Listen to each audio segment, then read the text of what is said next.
The preceding message was furnished by Major League Baseball. Ladies and gentlemen, we direct your attention to the commissioner's box on the first base side of the Phillies dugout, where the only living member of the 1915 National League champion Phillies will throw out tonight's ceremonial first pitch. Let's welcome Joe Esker. The first ball, please, Mr. Esker.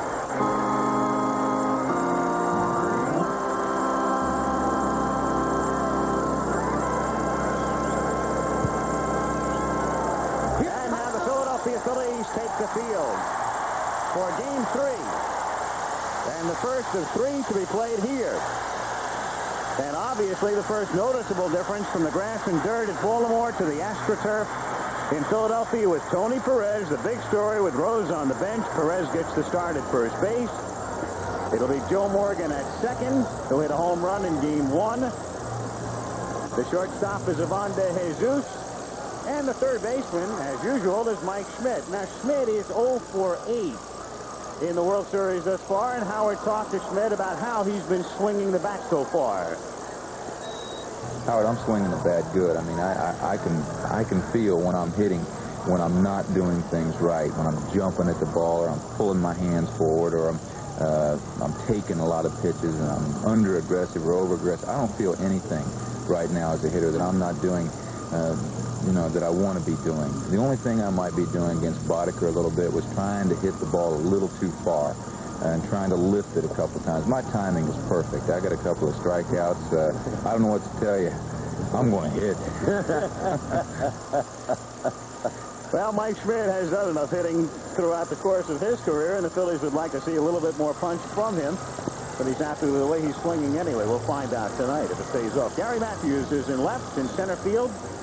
Where they've been platooning tonight, it's Gary Maddox. We saw Greg Rose out there the other night against Boddicker, the right-hander, and they also platoon in right, Sixto Lizcano. The start tonight with Bo Diaz back of the plate, and the only man to win the Cy Young Award 4 times in his career, Steve Carlton on the mound.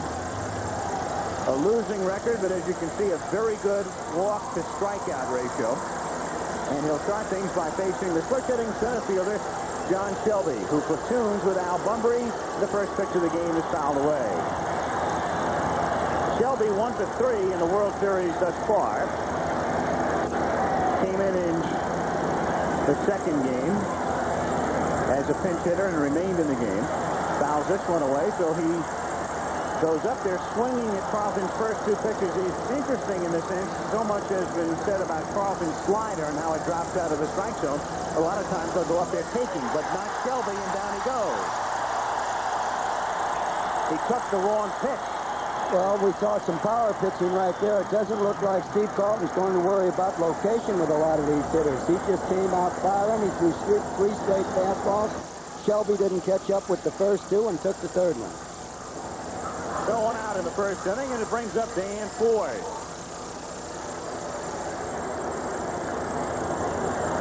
Dan Ford, 1 for 4, but of course the play he figured in most prominently in this series the other night when he was hit in the face by a Willie Hernandez pitch, remained in the game, takes inside for a ball. Ford likes to crowd the plate. Dan making his second start in the series. Remember, we saw Jim Dwyer in Game 1 in right field, and Dwyer hit a home run. 1-1 the count. There's that good hard fastball. A little bit up and out the strike zone, but it's got a lot on it. Steve Carlton, who ended the regular season with 300 lifetime wins. Missing away. He also has 200 lifetime losses.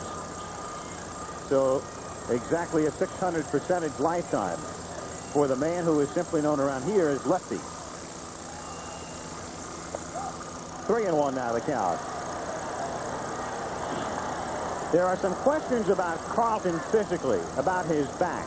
He came out of the game against the Dodgers last weekend with back spasms, and reportedly it took about an hour for Carlton to recover as it's grounded to short, and De Jesus throws him out. head is recovering in the sense that the back spasms were gone. He also saw a chiropractor in Baltimore earlier this week, and some of the Phillies in the clubhouse questioning whether Carlton is 100% as he comes into the game tonight. Well, during the first inning, he's throwing that fastball hard, and if the Orioles were expecting anything tricky, they can forget about it. At least it looks like the first time around the yarder. Cal Ripken. Ripken, interestingly, has a hit in all of the postseason games. The 4 against Chicago in the playoffs and the 2 thus far in the World Series. But he's done very little damage, missing outside. As you look at the hero from Wednesday night, Mike Boddicker, allowing just 1 run. That's coming off a shutout in the playoffs. The 2 brilliant performances by the rookie right-hander in postseason. Off speed, that's a strike, and had Ripken fooled. 1-1. And really, I couldn't tell if that was his good hard slider or not. It was on the inside half of the plate. It broke into a right-handed hitter. That one looked more like a curveball than that hard slider he throws under the hand. It was. He throws a lot harder than that when he wants to, as it's fouled away. Off to the right and out of play, and the count 1 ball and 2 strikes. Now is when Carlton likes to use that good hard slider. Down around the right-handed hitter's ankles. And off times, that pitch will wind up out of the strike zone. So if you can, you try to lay off. Easier said than done. Ripken ripping it foul. Got it up just a little bit. However, Cal was way ahead of it. 2 out, bases empty in the top of the first inning. Picked a good day for the off day. It poured here last night. 1-2 to Ripken. Got him swinging on a pitch that broke out of the strike zone, and he couldn't hold up in time. No evidence of any back problem, at least in the first inning, as we go out another look at Ripken swinging at a prototypical Steve Carlton pitch. Slow and inside. That one was even in the dirt. That's the one we talked about, and that's the one they're going to have to lay off of if they're going to hit Steve Carlton. After a half, Baltimore nothing, and the Phillies coming up. Offensively, the Orioles taking the field with Eddie Murray at first base. And Rich Dower again at second base. The everyday second baseman. Cal Ripken played every inning of every game this season. He's the shortstop. And the third baseman is Todd Cruz, who was acquired from the Mariners in mid-year. In the outfield, where they platoon, Gary Renicky gets the start in left field. He gets his first start with Lowenstein having played games 1 and 2. And then with Bunbury, the starter in 1 and 2 at Shelby tonight in center. And Danny Ford in right. Rick Dempsey has caught all 3 games.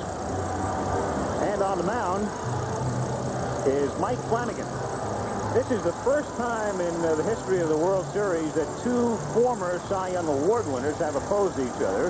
Carlton has won 4. Flanagan won the award in 1979. The big story about Flanagan, of course, this year, the fact that he missed about 2.5 months with severely strained ligaments in his left knee, and in fact pitches with a brace, an aluminum brace that's been rigged up. And Earl weighed it in the clubhouse before the game, and it's about 2.5 pounds. It's an ugly-looking contraption. Well, there's no question it's going to affect his fielding agility. We should find out early on about Mike. He starts Morgan with a fastball for a strike, 0-1. Altobelli had a major decision whether or not to start Storm Davis tonight or this man. He went with the veteran. Outside, he will be going with Davis tomorrow. And that's a switch hour, in as much as initially he indicated he might go with a 3-man rotation. Morgan shatters his bat and bounces it down to second, and Dower throws him out. So one second baseman takes care of the other, and with 1 down, it'll bring up Sixto Lizcano. It's interesting that the Orioles initially were going to go with a 3-man rotation and the Phillies 4.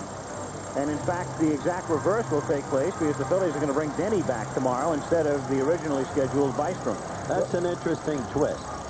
In the meantime, the Phillies are at home, and the fences loom awfully close, and it is artificial turf. So the advantages would seem to be lodged in critical senses as you look at strike 1 with the Phils. At the same time, as Reggie pointed out, while Schmidt hasn't begun yet, neither has Murray. Well, it's definitely a hitter's park, Howard, and if there's runs going to be scored in the series, they should be scored here. 1 ball, 1 strike. As you look around, interestingly, the dimensions are relatively standard here. It's a chopper foul. It's not a case of a Fenway Park or a Wrigley with the wind blowing out. It's 330 down the lines, 371 to the alleys, which is a little shorter than normal, 408 to center. But the ball, since day one in this park, has just flown out of here. It jumps out of here because wind is not a factor. That ball will be out of play. And so it remains 1 ball and 2 strikes. I've never heard any hitter complain about Veterans Stadium. No. Love the background, love the atmosphere, the way the ball carries out of here. Getting back to Joe Altobelli choosing to start a 4th starter, I think when the series started, he was a little apprehensive about he might have to pinch hit for his pitchers early and use up his bullpen. The way the starting pitching is going now, I think he can relax a little bit as far as that's concerned. He can bring Storm Davis in out of the bullpen and give his pitchers another day's rest. Paul Owens talking with a trainer, Jeff Cooper, who made his switch.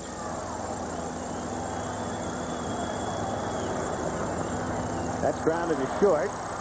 And Ripken over to Murray. 2 down. What it means if you look ahead, it means that if you go to a 7th game on Wednesday, assuming there are no rainouts, if Mike Schmidt comes up, you'd have John Denny on the mound for Philadelphia, and you'd have Flanagan on the mound for Baltimore, if they stay in this rotation. If he stays in this rotation.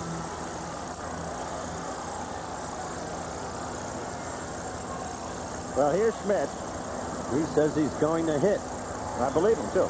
And he can do it at any time. But what he didn't say was, we'll get to it in a second, Fastball on the outside corner. that after Schmidt had hit 3 balls solidly in the first game of the series, the Birds changed their pitching pattern on him, didn't they? Yes, they did. He hit 2 balls hard. First 2 times up line drives that were on the outside half of the plate. Then they start going inside and outside, and Mike wound up chasing a couple high fastballs out of the strike zone. I saw the first pitch that Flanagan threw to Mike was on the outside half of the plate. The next ball was a breaking ball down and in. 2 out, bases empty. We're in the bottom of the 1st inning. No score. And the 1-1 pitch is a breaking ball hit high in the air. Shelby makes the catch, and the side is retired. So he took enough off of it that Schmidt was out in front. He skies to center, and we played 1 in Philly. Baltimore nothing, the Phillies nothing. Murray will lead off in the 2nd inning. Reggie, you know what this is like. If we get a comment from Reggie Jackson, what's he thinking coming up here? Well, I talked to Eddie Murray before the ball game, Al, and he, for the first time in the series, I think, seemed to be a lot more relaxed and kind of jovial, having a good time and joking around. Eddie does believe that he has to go about things the way that he goes about them and not change and try to be someone else. He's a laid-back guy. He's a shy guy. I know for me in the World Series that I've been in, as you did say and Earl pointed out, I was 1 for 6 one time. I remember in the playoffs against Milwaukee, I was 2 for 11. All of a sudden, I was 3 for 4 the last game, which made me 4 for 14 or 5 for 14, and I wound up being a hero. So you can't count these big guys out. And Murray lines it just foul outside 3rd. If a big guy like this, a cleanup hitter, doesn't bring the paycheck home, it's like the breadwinner not bringing the paycheck home on Friday night. No home runs and no RBIs. Well, Murray could be very hopeful that this will be the exact opposite of the '79 series. People remember Eddie had a terrible series, but what they forget is that he did hit in the first 2 games. So maybe he'll reverse it. He hopes so anyway. 2-1 the count. Nothing wrong with that man. I was with him before the game. I've never seen a greater baseball player anytime, anywhere. Paul Anka may have written a song for him, but Sinatra had the voice, so he sang it. Well, there were 56 straight games. He didn't go into a slump. We know that for sure. Ran it in on his hands. The good slider, and the count is 2 balls and 2 strikes. Murray, switch hitter. Eddie hit .306 during the regular season. 33 homers. He's been remarkably consistent in home runs and runs batted in through the years. But down he goes here. Carlton just took enough off of it, and Murray strikes out. So Steve Carlton has started by striking out 3 of the first 4. Same pitch, slider down in, a little bit under the hands. He's got 3 out of 4 up to this point. And I don't know if you can lay off of that pitch or not. I'll tell you this, Carlton is a phenomenon. The older he got, the more batters he struck out. Totally against the trend. For instance, this season he struck out 275. In the early years, he struck out an average of 6+ per game. As you look at another called strike, in the later years, more than 8+ per game. Simply, as I said, a pitching phenomenon. And, of course, the all-time strikeout leader, passing Walter Johnson this year. There it is again. We can keep saying slider and what he does, and you can see it on television. I think you have enough depth perception to know that he varies the speed on it. He definitely did. That one was a lot slower, and the reason we have to keep saying slider is he's going to keep throwing it all night if he has success with it. Well, you get the idea. Pitch in the dirt and the count 1-2. You know, it's the same type of thing that Ron Guidry can do to you now. Ron Guidry learned his slider from Sparky Lyle. He's got that good, hard fastball you have to worry about, and then throws that slider different speeds under your hands. You must not chase this man. That's been the hitting problem of Cal Ripken Jr. in this series. Over-eager, chasing pitches. That's grounded to the left side. Ivan De Jesus is there. He has a strong arm and exhibits it. And there are 2 away here in the second inning. So if Carlton was bothered by those back spasms last Saturday night, he certainly shows no evidence thus far this evening. And there is John Lowenstein, of course, the hero and one of the heroes in Game 2, the offensive star certainly. But in the platoon situation, well, it was Maddox who had the game-winning hit on Tuesday, and he was on the bench on Wednesday. That's grounded to short off the bat of Dower, and Steve Carlton has started by retiring the first 6.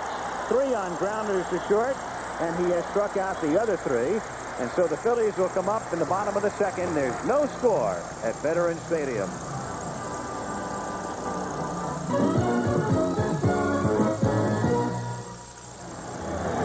Well, the Goodyear blimp had an easy ride up from Baltimore. It's only 96 miles. It took 4 hours, and that's the sight that Don McDuff and Charlie Mitchell are getting for us tonight as you look down into Veterans Stadium, a ballpark that opened in 1971, a multi-purpose stadium, and also serving as the home of the Philadelphia Eagles and the USFL Philadelphia Stars. And for the last few years, they've been playing the Army-Navy game here as Gary Matthews fouls it away. Though this year, the Army-Navy game will be played at the Rose Bowl in Pasadena. Earl, I suggest that Flanagan already knows he can't afford one mistake tonight, the way Carlton was. That's exactly right. He knows it. He's watched Carlton pitch 2 innings, but there might be one mistake. Left field, high in the air. It's got a chance, and it is gone.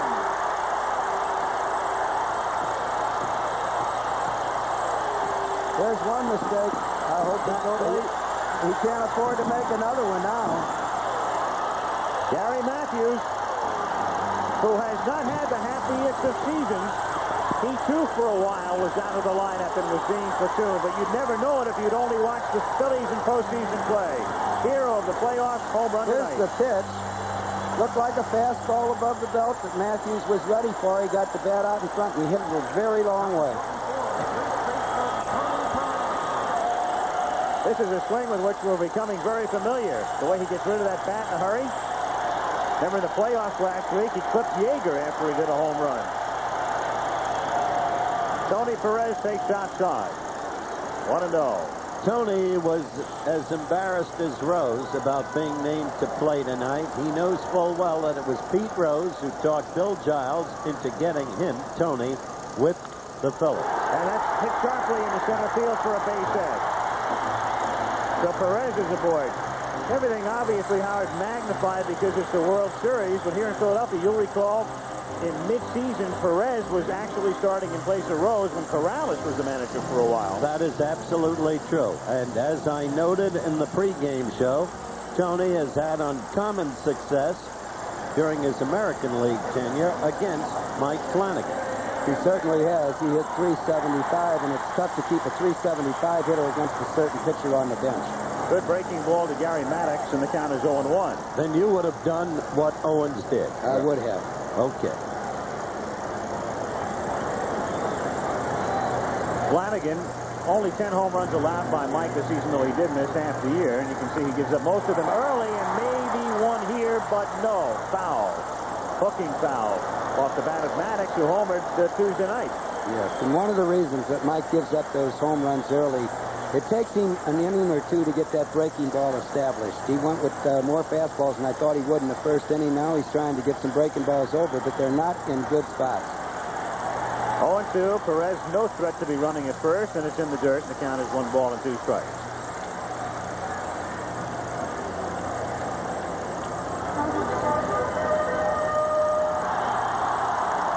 Perez, no threat to be running. That is in a steal sense, as it's grounded foul. Conceivably, if the count goes to 3-2.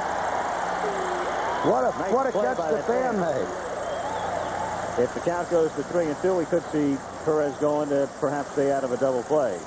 DiMaggio enjoyed that play. 1 ball, 2 strikes to count.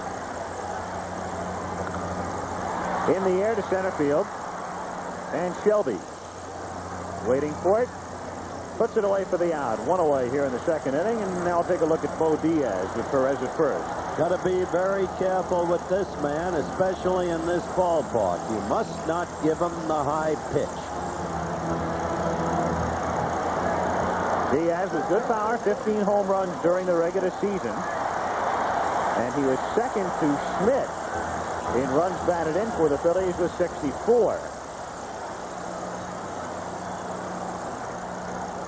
1 out with Perez at first. Low for a ball. In his customary spot, there is Jim Palmer.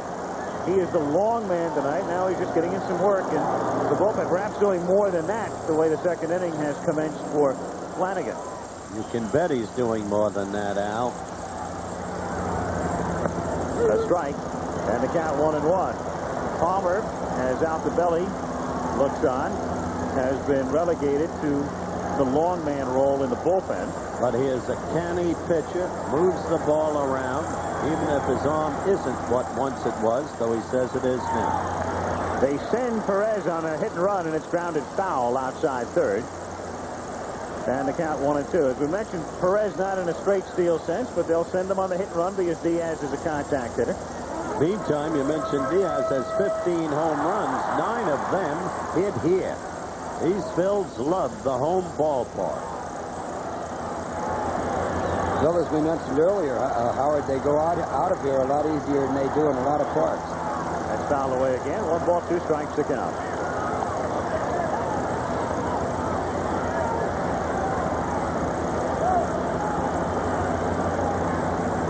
Phils led the National League in home game results, 151, lost only 30. Did it for the second year in a row. In the air to center field. And Shelby's been relatively busy already tonight. That's his third putout. 2 away in the second inning. And the batter will be Ivan De Jesus. Well, Mike's had a couple balls hit hard off. Mike Flanagan has had a couple balls hit hard, but his fastball does seem to have pretty good movement on it. Flanagan came out of the playoff game after he worked 5 innings against Chicago. Of course, they have to keep in mind that he's coming off the injury. He missed 2.5 months, has the brace, and they're really looking for about 6 innings out of him.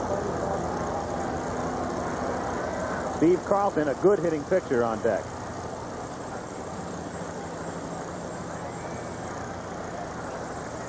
Two out with Perez at first base, and De Jesus takes low and in for a ball. Well, this certainly isn't a hit-and-run situation here with the pitcher up next. Perez on first base. 2 outs. Also, Tony doesn't want to stray very far. Flanagan has twice in his career led the American League in pickoffs.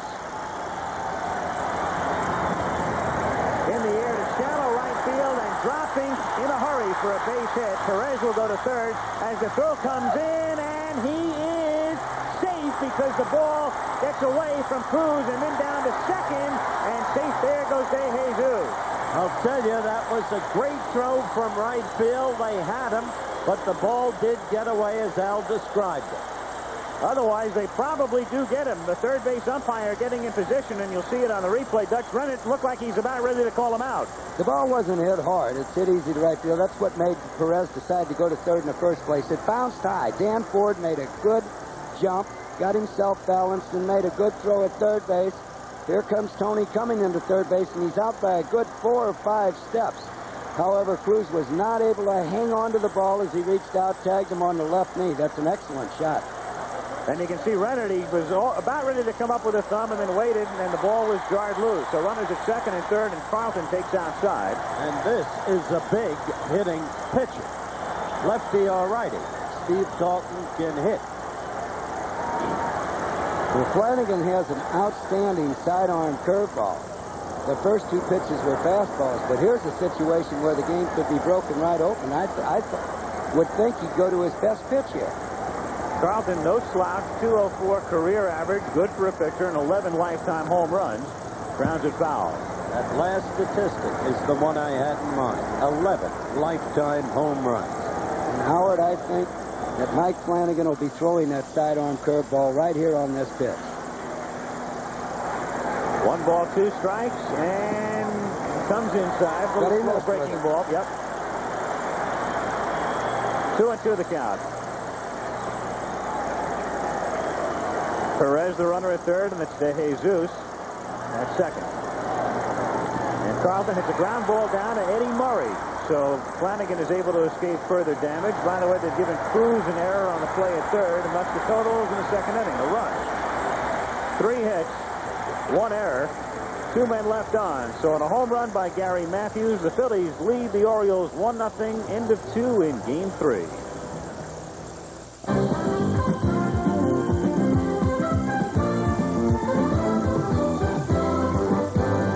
Philadelphia, Al Michaels, Howard Cosell, and Earl Weaver with you. Game 3, the third inning. Philadelphia on top 1-0, and Todd Cruz to lead off against Steve Carlton. Cruz, Dempsey, and Flanagan. Carlton has set down the first 6. Fouled away, and it's 0-1 on Todd, who had 199 combined with Seattle and Baltimore during the regular year.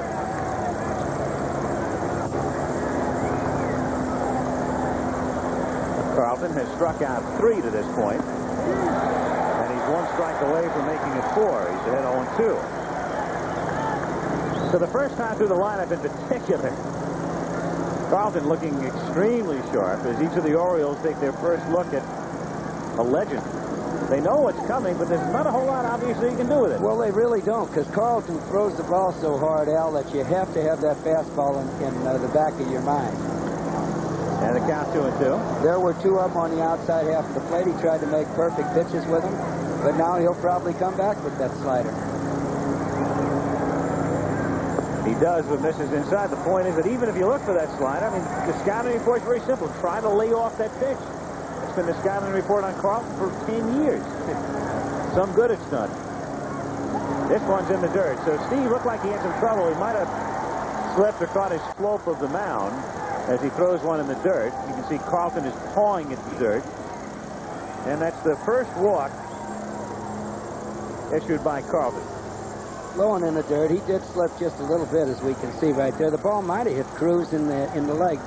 I can't tell right there if it hit Cruz or if it went back and hit the catcher, but he'd get first base either way. Well, for the moment, it's been ruled a walk, and up comes Dempsey. 231 during the regular season. His average is strike 0-1. I want to say something about that 231. Rick Dempsey, during the course of a ball game, is one fella who will adjust. If he feels he can't hit that slider, he might walk right up to the front of the box. He might just keep going to him and try to get it before it breaks. Grounded to the hole. Nice stop by De Jesus for Morgan. He can still turn it, and he does.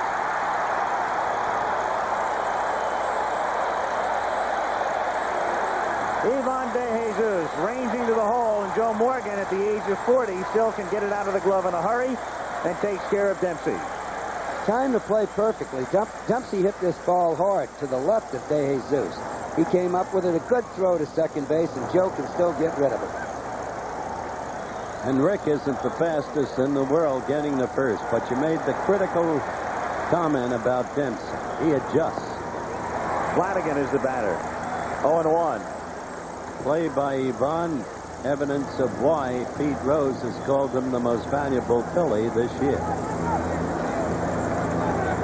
And there is Pete in what used to be a very uncustomary spot, the dugout, but not so this season.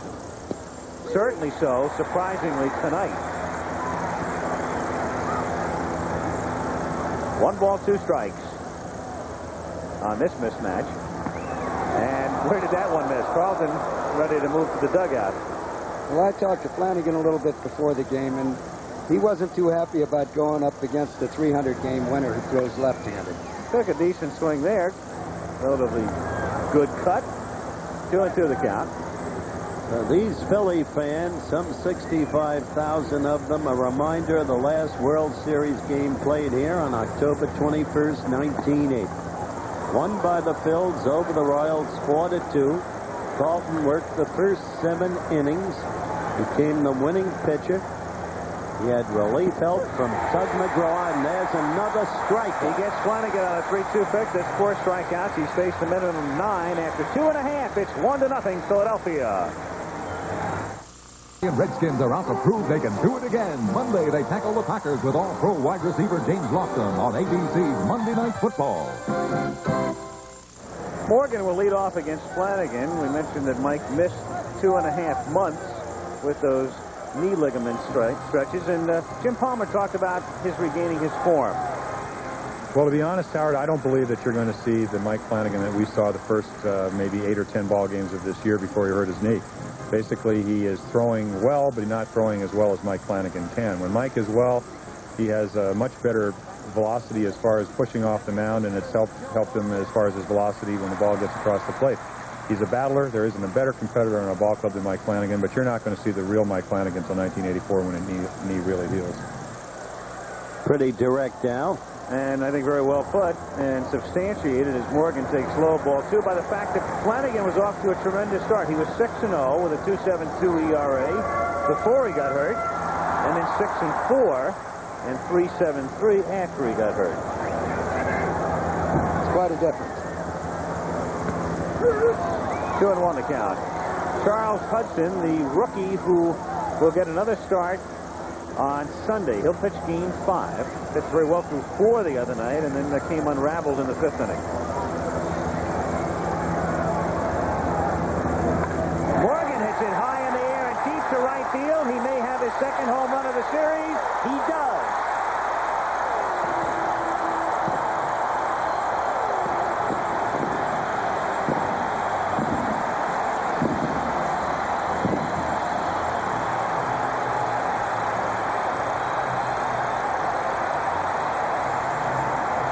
Going crazy. Earl, you talk about staying in there against the southpaw just as he did against McGregor. He stays in there as good as anybody does. The fastball stayed a little bit on the inside half of the plate. It was felled high, and Joe hit it hard. A breaking ball off of Scotty McGregor and a fastball off of Mike Flanagan. Real good picture of the swing. Exactly belt high. And Joe knew it was gone all the way. Immediately. Look at him.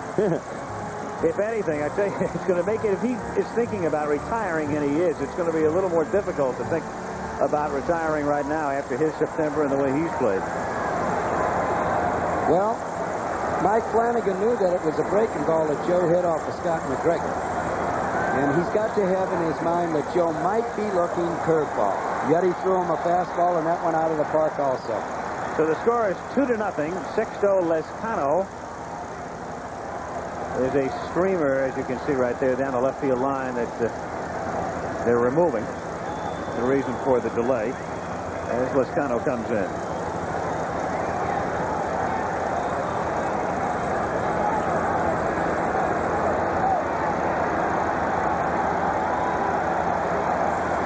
Lezcano takes up and away in the count, 1 ball and no strikes.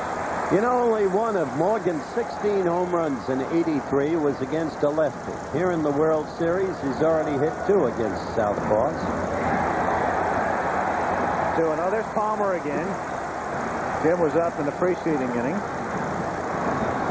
Earl, what about Palmer in terms of getting ready?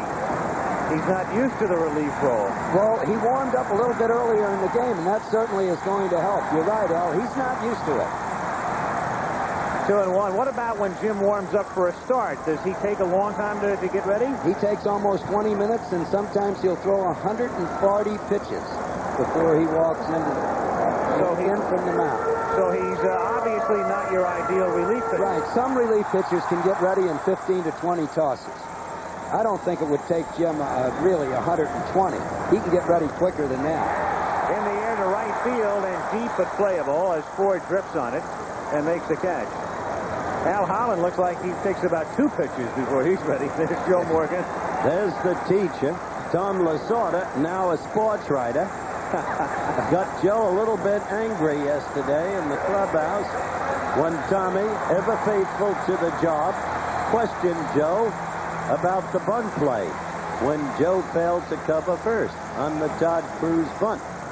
And Morgan patiently explained to him that the batter didn't show him bunt.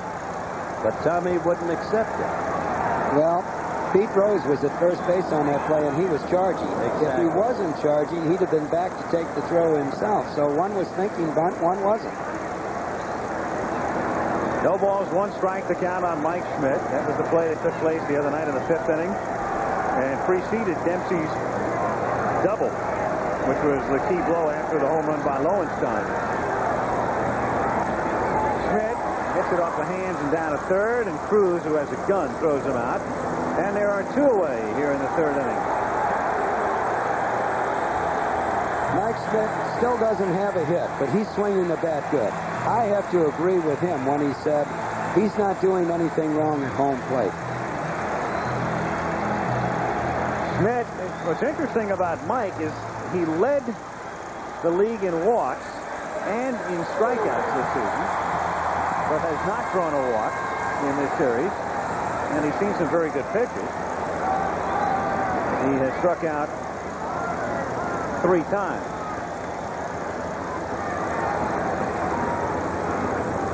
One and 0 to count on Matthews, who hit the home run, leading off in the 2nd inning that made it 1-0. Right now, 2-0 Philadelphia. Got the corner. Al Clark, the plate umpire, is a good pitcher's umpire. And as you can see, Matthews coming into this series, or coming into the championship series, that is, gave no indication what was going to happen. That did not foretell his heroics. That's outside. Point on Clark, though, Earl, is that most of the pitchers I've talked to in the American League like to work with Clark back of the plate. He gives them the corners, they feel. Some of them stretch it out quite a bit. There was a fellow, good umpire by the name of Runge, who used to give the pitcher an awful lot of home plate. We're talking about Ed Runge. Ed Runge, all of home plate and a little bit more. And, of course, Ed's son, Paul, is now in the National League. Has been for years. That's ball 4 as Matthews lays off. First walk given up by Flanagan. The reminder coming up tomorrow. Howard's favorite wingback, Irving Fryer, will be leading Nebraska along with Turner Gill and Mike Rozier. They're number 1, taking on Missouri. That immediately follows the World Series Game 4 tomorrow. Nebraska, number 1 in the country. Tony Perez is the batter. Singled in the 2nd inning. Strike 0-1. Doug McGraw, probably about to depart the game, but became in his own way a legend. Marvelous man. Great sense of perspective and balance about life, great humor, and a superb clutch performer through all the years. He does have an outstanding sense of humor. And he took his demotion with style and grace, the fact that he was not eligible for postseason play. He said, look, I don't deserve it. Matthews at first base. That's the first walk the Phillies have drawn in the series thus far. As Perez hits one toward the gap in left center, but Renicky moves over and one-hands it to retire the side. The Phillies in the 3rd. The homer by Morgan. Leave 1 after 3. Philadelphia 2, Baltimore nothing.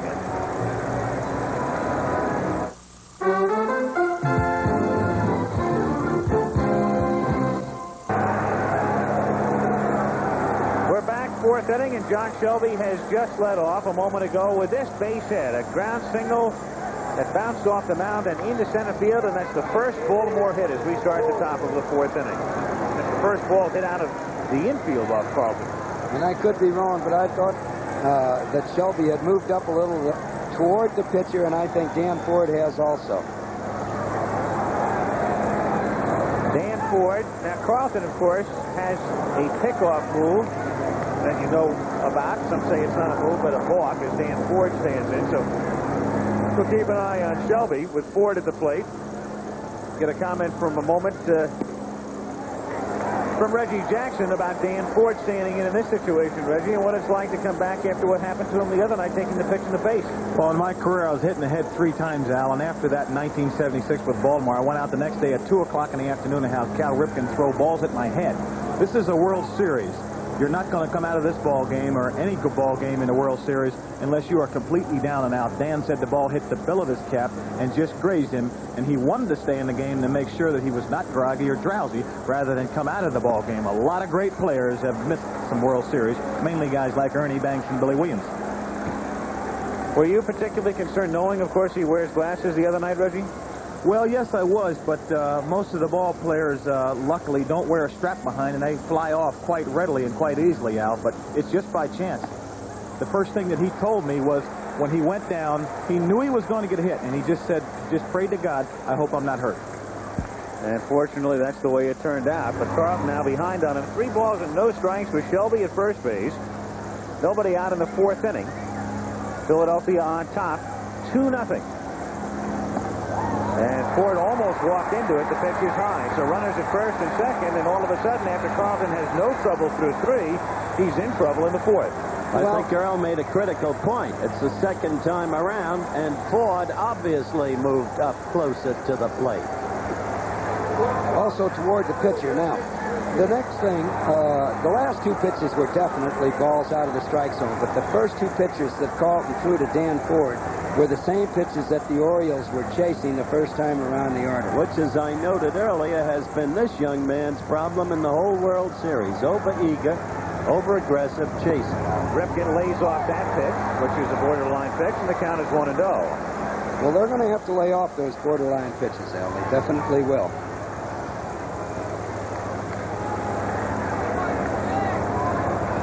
Schmidt was about even with the bag, and he's backing up right now in what would not figure to be a bunt situation, especially on AstroTurf. Well, it's far too early in the game to bunt, especially since Flanagan hasn't established himself and he's getting hit hard. Also, if Ripken would bunt and get the men over to second and third, they could be very careful with Eddie Murray. These are the fellows that have to do it for the Orioles right here. Ripken, Murray, Renicky, the men coming up.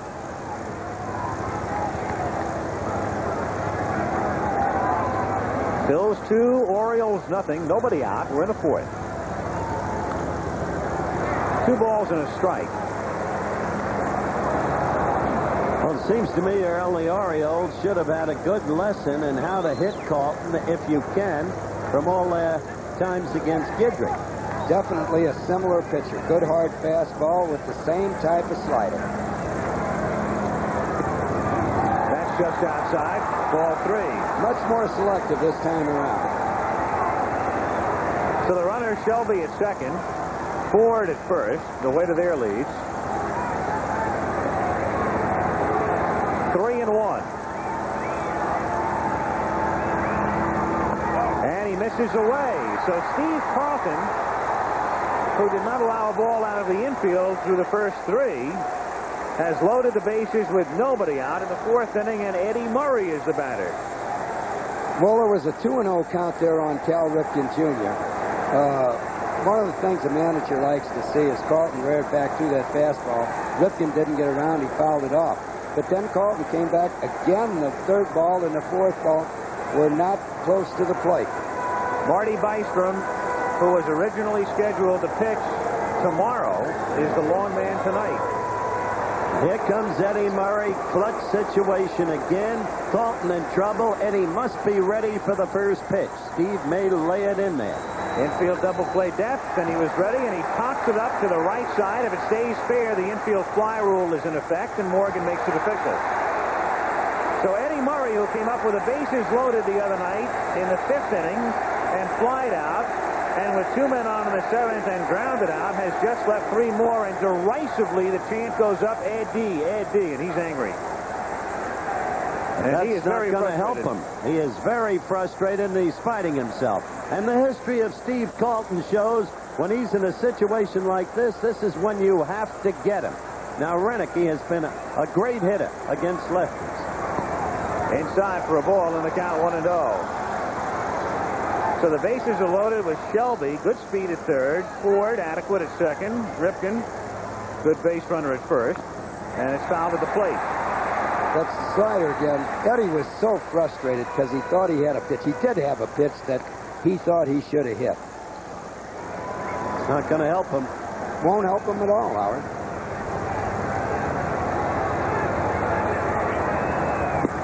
Two and one to count. Sometimes words in the dugout, the harder you try, the harder it becomes.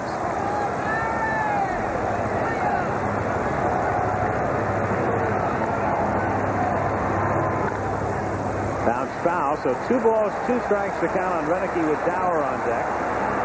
Those folks down the third baseline, if you watch the playoffs, one of those guys took home about 8 balls one day.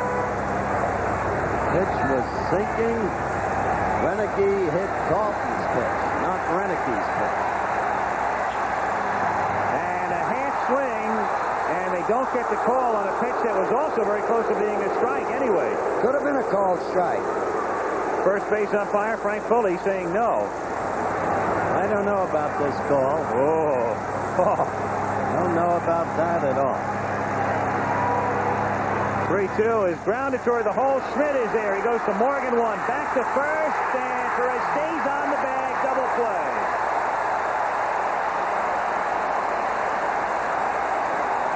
Bases loaded, nobody out, and the air is out of the balloon in an instant. Mike Schmidt annually wins a Gold Glove. No problem there, and Morgan turns it over. And after 3.5 in Game 3, still 2-0 Phillies. 4 to the gold medal. This impossible dream comes true. And now, there are new dreams. 2-0 as we go to the bottom of the 4th inning. What do you imagine that they're thinking right now on the Baltimore bench, Howard? Well, what you know is what the Phils are thinking. That inning shows why Steve Carlton is an all-time great pitcher and why the Phillies give him mythological proportions. In the meantime, it's impossible to measure what that takes out of a team. In this case, the Birds, when they didn't capitalize. If they were going to get Carlton, that was the time. Not too often you have a situation where the bases are loaded and nobody out. And there's Eddie Murray, who is just having a terrible time. Well, you know what he's thinking about. You know, it's funny, too. The fans in Philadelphia, so much has been written and said about them and how tough they are. The one thing about them, though, they are very knowledgeable and remarkably perceptive. In Baltimore, of course, the chant is lovingly Eddie, Eddie, Eddie. And here they have picked it up derisively. And as he came out to assume his position at first base, they were chanting Eddie, Eddie, Eddie. As Maddox chases a breaking ball in the dirt, Dempsey will have to throw to first to record the out. It does. I do not mean to indicate that Baltimore will quit, but it's got to live with them. And Murray knows that he has left 9 men on base in this, the 3rd game, and we're only in the bottom of the 4th. You can't help, Howard, when you got 2 men on base, 3rd man walks, and you got your 4 or 5 hitter coming up, and you come back to the dugout dry. Empty. Like being on the 1-yard line with 4 shots. Diaz grounds it foul outside third, and the count is 0-1. Give it to this Philadelphia team. They know how to win. Diaz, popular here last year. He came over in a deal with Cleveland. And some felt he was the Phillies' most valuable player in 1982. He tailed off offensively this year, but he's done a good, solid job for them back of the plate. Out in front, 1-2. I read a write-up, Al, by a scribe in which he depicted these teams as basically ordinary teams, pointing out each lineup had gaping holes. And that argument can be validly made. I have no quarrel with it. But these are the best there are at what they do, and they've proved it over 162 games. So they've done something right. There's 2 pretty good ball clubs out on that field, Howard. No question. Good players in each position. Yes, there's some weak spots. There always has been. But these are 2 good ball clubs. And they played good baseball. It's like you said in the 2nd game. People. That's hit to left field toward the corner and will drop in for a base hit. Diaz will take the turn. He's going to go to second, and he's also going to be out from here to Camden as Dower holds on to it. That's Good line. Well, they know that Jerry Reineke could throw. They were gambling, but there's just to point out something that we were talking about. That's a real good ball player out in left field. We'll get to see Gary. He made the decision a little bit late as to not to go after that ball. He's going to keep him on first base with 1 out, or at least he thought he was. He wasn't sure he was going to get on out there, but there's a perfect throw. Beautiful throw. No question on the call. No question. De Jesus hits it softly down toward Dower, and that's what sometimes happens on the AstroTurf. The Orioles, of course, play on grass and dirt.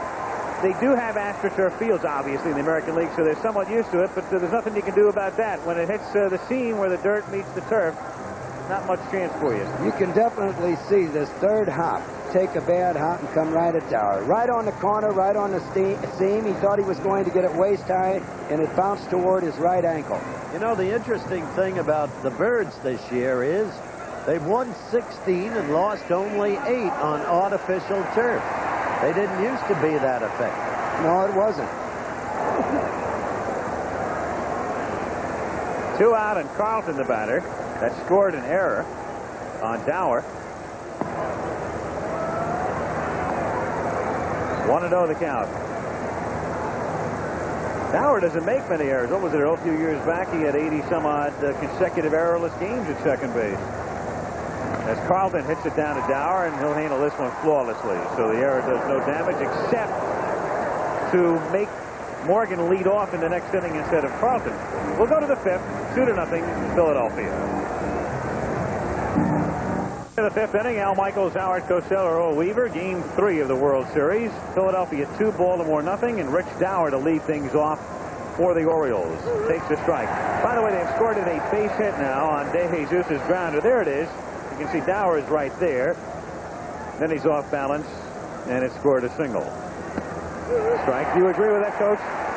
Yes, I do. I thought it was a proper call. I'd have called it a hit. Just want to make sure, because I know the first time you don't agree, you're going to want to know who the scorers are. Just watch call. 1-2 the count.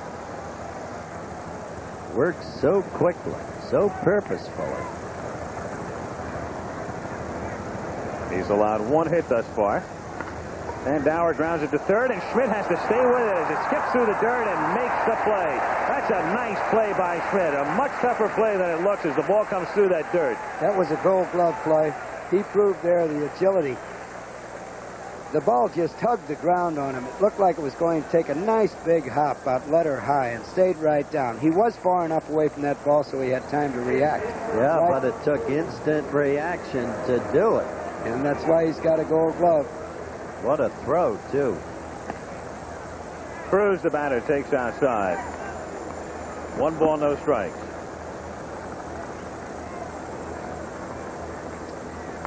By the way, I know, Howard, so many of the executives from baseball, of course, who are here, everybody wants to send their very best to Donald Davison, who's battled back through so much in his life in a hospital right now in Houston, and we want to send Don our very best wishes for a very speedy recovery. Marvelous man. Integral part of the game of baseball. He certainly has been. 2-2 the count. You're not going to hit Carlton swinging at those type of pitches. You let Carlton off the hook. You're not going to hit him 9 times out of 10. There are exceptions, of course, but look at the way Steve is coming back in this inning. Cruz grounds it on a hop, and there's Schmidt again. Why does he want a Gold Glove? Well, you just saw half the reason right there. I thought he was supposed to be an offensive player in this. He's certainly not one-dimensional, and a couple of years ago, up till a couple of years ago, he had very good speed as well.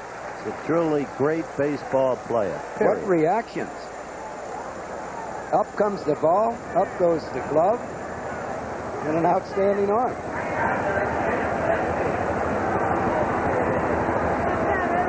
Dempsey is the batter, and he fouls it away.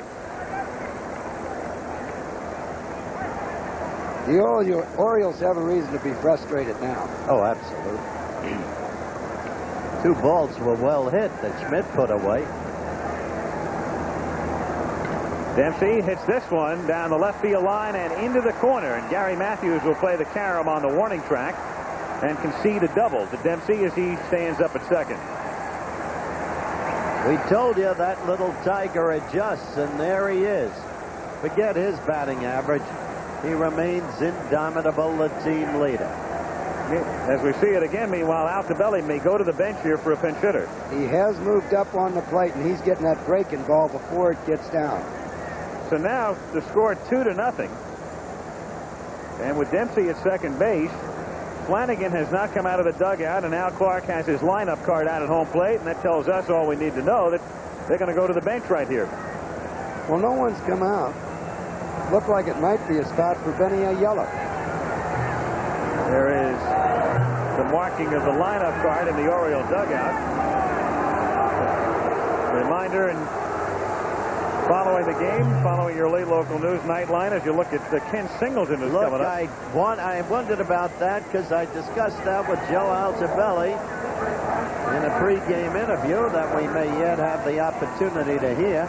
And he talked about, yes, he's well aware of Ken Singleton and the need to get him into the lineup. Ken Singleton is one player who looked for a breaking ball. And really, I don't expect him by Carlton's slider. However, Carlton does have a good enough fastball to throw it by Kenny up if that's what he chooses to do. Singleton is a switch hitter. It's his first appearance in the World Series. Carlton is not a total stranger because Singleton spent several seasons in the National League. 1-0 the count. Left that first breaking ball alone. Singleton hit .284 against righties and .262 this way. He's always been a better hitter lefty than right. About 30 points difference. 2 balls, no strikes the count. 2 out. Dempsey at second base. 2-0 Philadelphia.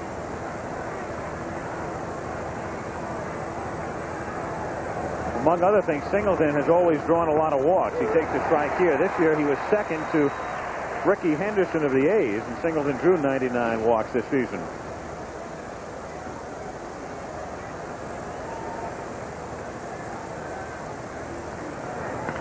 That's grounded and just foul outside third. Just foul. So a lot of activity in Schmidt's area.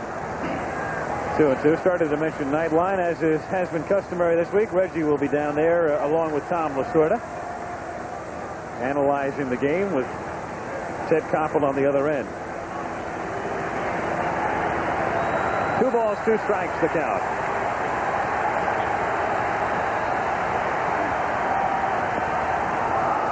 Three and 2 now. On deck is John Shelby, who's also a switch hitter.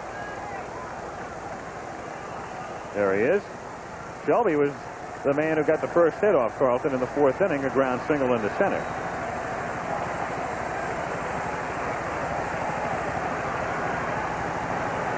Three-2 to Singleton. He got him looking. Steve Carlton picks up strikeout number 5. So they have just spent Singleton to no avail, and after 4.5, Philadelphia 2, Baltimore nothing.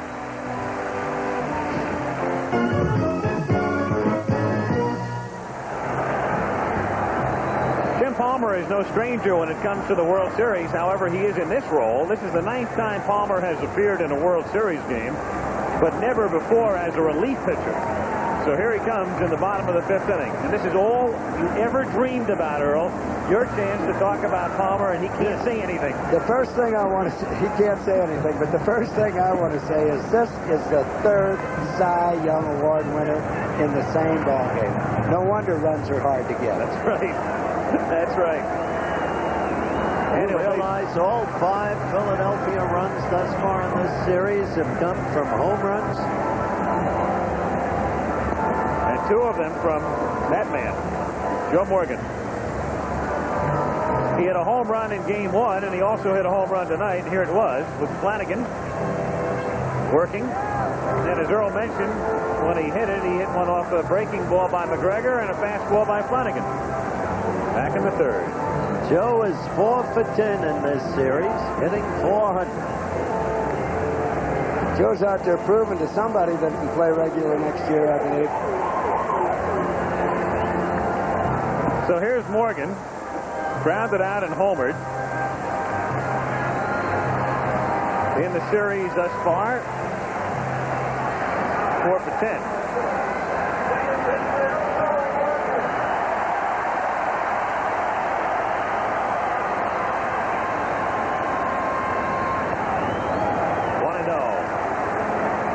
Greatest hitter in the history of the game, Vernon Gomez. What a marvelous guy. What a sense of humor. Looks great. What a pitcher. Had a triple bypass, and when he woke up, the doctor said we had to give you a triple bypass. He said that's the only triple I ever hit in my life. That's a strike, and the count 2 balls and 1 strike as one future Hall of Famer faces another. Palmer against Morgan in the 5th inning.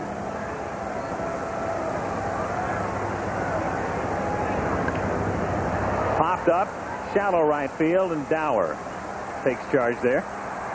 Rich has it for the out, and Morgan is out number 1 in the 5th inning. Another look down. Veterans Stadium.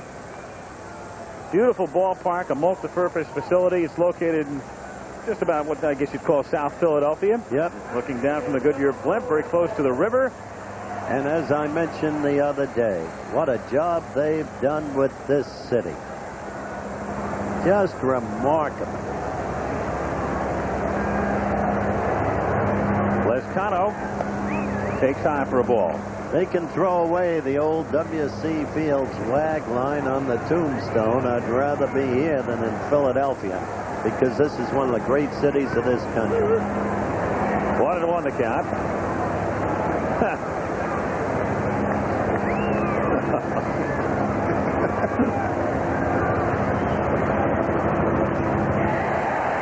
Center and a base hit, and Shelby will cut it off. He'll cut it off deep, and Lescano for a moment thought about going to second.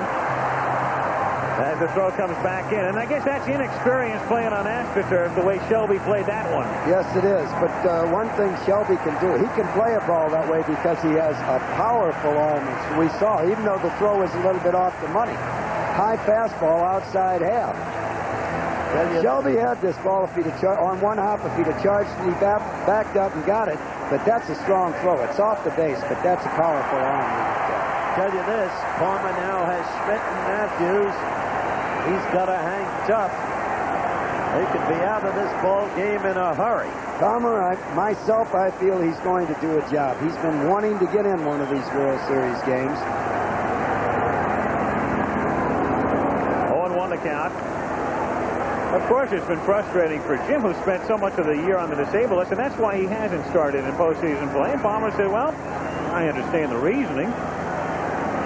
He's obviously somewhat frustrated and disappointed, but he gets away with kidding about it. Every time people talk to him, and you know they talk to him about it every day during the series, he makes light of it. I think he's been very gracious in an uncomfortable situation. Right, he perfectly put.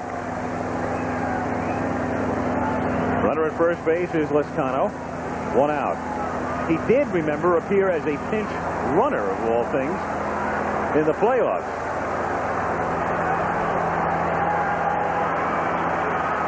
He's an outstanding athlete. He's still in real good condition.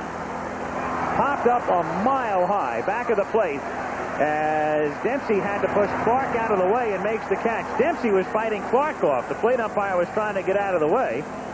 And Rick was finally able to get around him. Big out. Now let's see what he can do with Matthews. A big out. Low by Schmidt then could have terminated this contest. Here we get a good shot of the umpire going back. Rick turned, and with his agility, he just doesn't give the umpire time to get out of the way. I've watched him push a lot of umpires away. So Schmidt still hitless, 0 for 11 in the series, and Matthews is the batter. Matthews with 4 homers in postseason play. 3 in the playoffs, 1 tonight, plus a walk.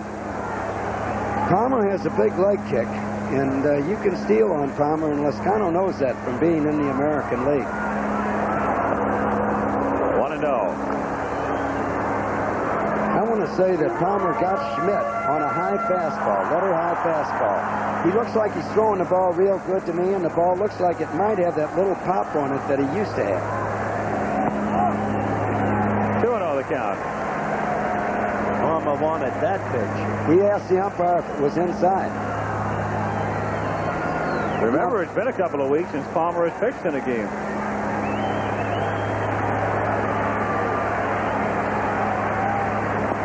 That's a strike, 2-1. Matthews has become a killer. No question about it in postseason play. Gary himself is 3 out of 9 in this series.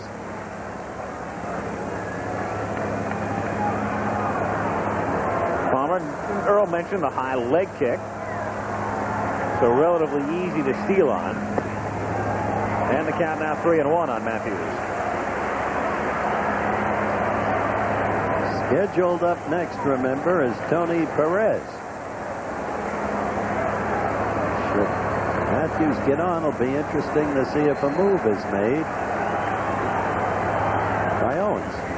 Nope. Grounded to third, and Cruz goes the short way to Dower. So Jim Palmer comes out of the bullpen and does the job, at least in the 5th inning. No runs, a hit, and a man left on. At the end of 5, 2-0 Phillies. Back after this word from your local station. Game moving along quickly, as did the first 2. Steve Carlton goes to work on the top of the Oriole order here in the 6th inning. Philadelphia on top 2-0 as Shelby stands in. Can't check his swing in time. He has struck out and singled. Chased it. They can't fall back into that pattern if they're to have any hope for this ball game. Shelby was the first fellow we noticed move closer toward the pitcher. You get down to the late innings, and there's always Al Holland.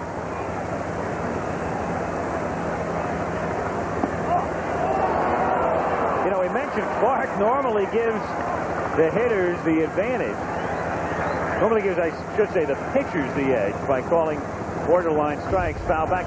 I don't know, maybe his thought process was turned around a little bit today, because there was an article in the paper about how much of a pitcher's umpire Clark is. Maybe he read it and said, That's exactly right. I don't think they like to see that. Yep. Half swing, did he come around? Yes. There it was, Howard. Frank Foley made the call at first. 6 strikeout for Steve Carlton. The oldest pitcher in the majors ever to lead the league in strikeouts.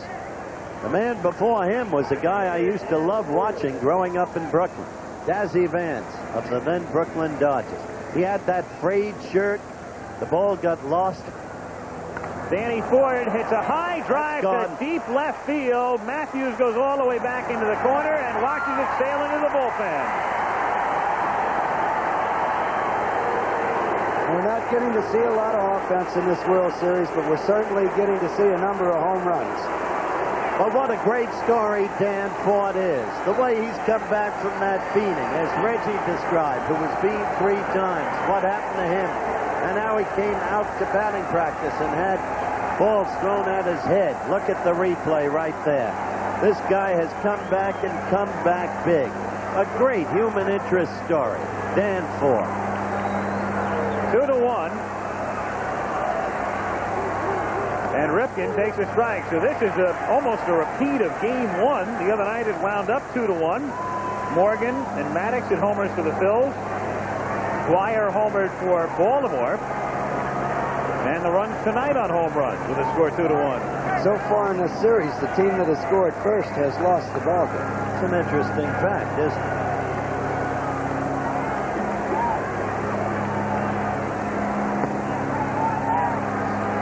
And 1 strike, the count on Ripken. I tell you, these teams are tight lane matched. Let's take a look at Ron Reed right there. It's not time for Holland yet. Owens likes to use Holland from the 8th inning on. Fouled away. 2-2. If Ron Reed comes into this game, we'll see some left-handed hitting come off of the bench for the Orioles. Ripken chased that. Full count.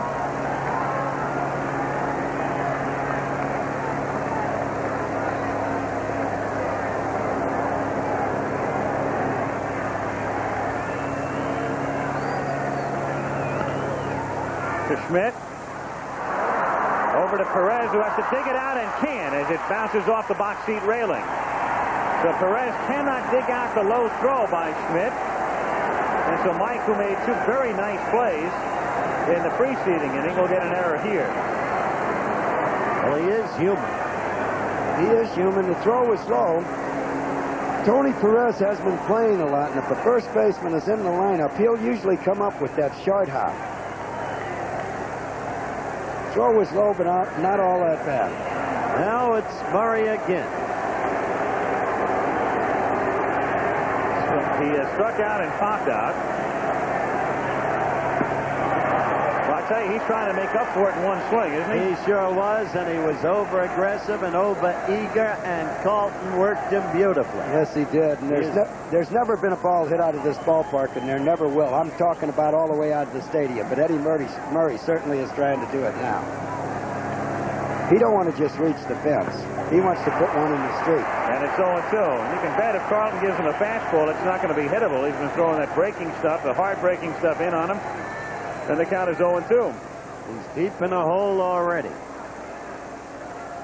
You keep expecting him to do something as you do Mike Schmidt. Hasn't happened in this series yet. Singular turn of events.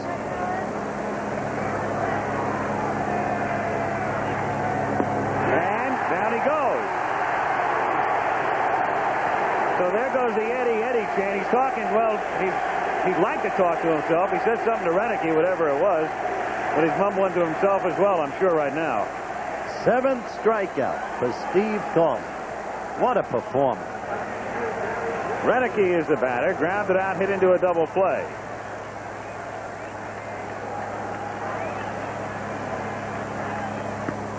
Strike and the count 0-1. Those are perfect pitches right there. The man is an artist. When Reggie said that he could be bigger than Benjamin Franklin, he drew upon American history. And in this town, for a day, he might be. But not totally, Rich. 2-1 the count. Tell you one thing, Ripken at first base is taking the shortest lead in the history of baseball. As you look at Debbie Renicky, Gary's wife. Ripken is a step and a half off first base as Carlton delivers, and it's grounded down to short. De Jesus will go to Morgan, and that's that in the 6th inning.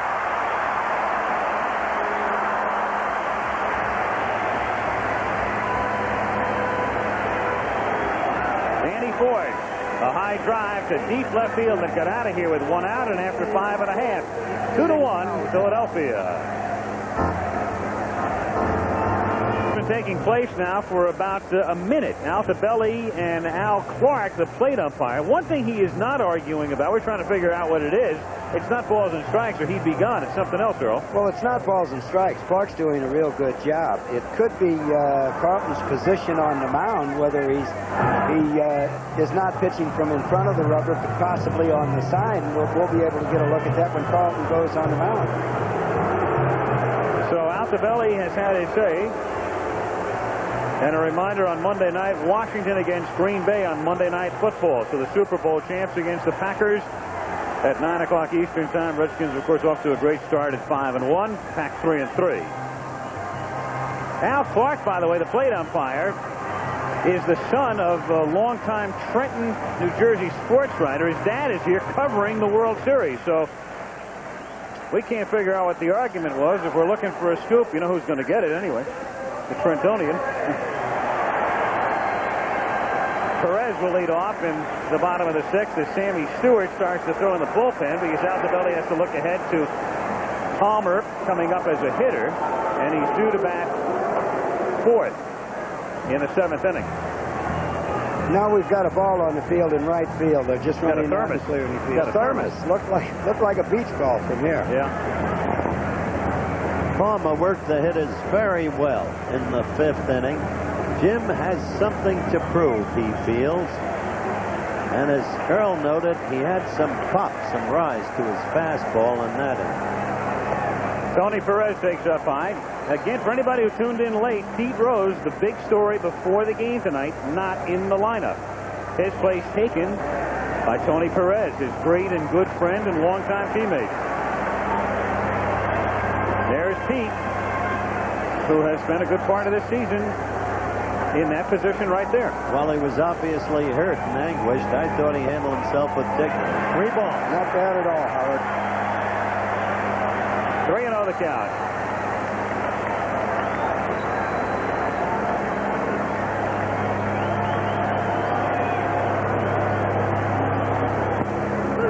And now 3-1 on Tony. Thought there might be a possible pinch hit situation here, but Paul Owens might be looking on later in the game when Tippy Martinez would come in, a left-handed reliever, and he'd still have Tony Perez up. 3-2. Interesting. Here we are. Point. Yep. Here we are in 1983. Go back to the 1970 World Series. Jim Palmer was facing Tony Perez 13 years ago. Baltimore against Cincinnati. Tony had a terrible series that year. Of course, that's the series that everybody will forever link with one name, Brooks Robinson. Brooks says they don't remember I made a hero of Ron Swoboda. That was 69. I remember it well. To right center, which has always been his power zone, but Shelby has great speed. Perez has made a whole career out of hitting doubles to the gap in right center, but Shelby got a great jump on the ball and hauls it in. And you can see why he's their center fielder of the future, the heir apparent to Bunbury. Yeah, he went an awfully long way for that ball. Full speed. He's a real good outfielder with an outstanding arm. And someday might hit with some power. Gary Maddox 0 for 2. Up high for a ball. 1-0 the count. Leading by 1 run, Paul isn't making any moves prematurely. 2-1 Philadelphia.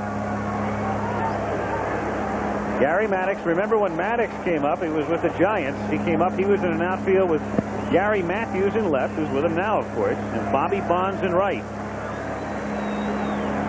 And what an outfield that looked like it would be for a decade or more. And I really thought went. Bonds would become an all-time great. I did too. Bonds did compile some outstanding statistics. Fouled away. But the Giants thought they were set for 12 years. And then one by one off they went. As you look at Claude Osteen and Bobby Wine leaning forward on the right, and Paul Owens. Those 2 men have been marvelous for Paul Owens. One hopper fielded by the shortstop Ripken, and he gets him. Not an easy play. That ball was hit hard.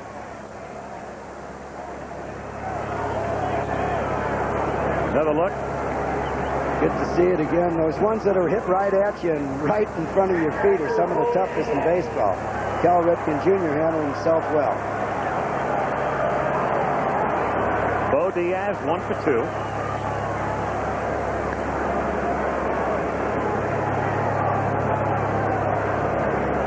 Diaz is 2 for 8 in the 3 games. 1-1.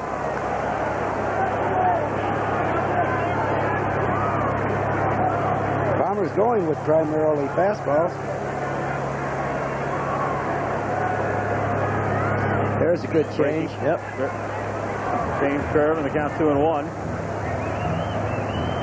3 homers in the game tonight. 7 home runs in the World Series thus far. And interestingly, all of them with the bases empty. That's good pitching. You can't hit a 3-run homer unless 2 people get on the base. So we've seen a lot of Dr. Long ball, but with no company is what it amounts to. Exactly right, Al. What you're seeing is 2 teams evenly balanced, scratching and clawing at one another. And this may be the pivotal game. Half-swing chopper going to be a tough play for anybody, and it's Ripken, and he can't come up with it. So 4 infielders gather around as Cruz came all the way over from third, and Ripken was charging, and Dower was in the area, and even Palmer was going for it. That's not bad baseball. That's just an AstroTurf hit. And one reason that people hit more on the turf than they do on grass. Just an easy ground ball that would have been right back to the pitcher on a grass field. Palmer went back, who's an outstanding fielder. Everybody's trying as hard as they can to get to the ball, and nobody could do a thing about it. Again, we see it from a different angle. All infielders converging. He might have had him if Cruz hadn't. I really don't think so, Howard. Of course, we had Bo Diaz running to first base, so there's always an outside chance. Yes, indeed. I just think it had bounced too high for anybody to get him at first. Like one of those ping pong hits on the Dodger infield. You remember that? Oh, sure. Ivan De Jesus, 2 singles tonight, takes a strike. There's Carlton. He's on deck.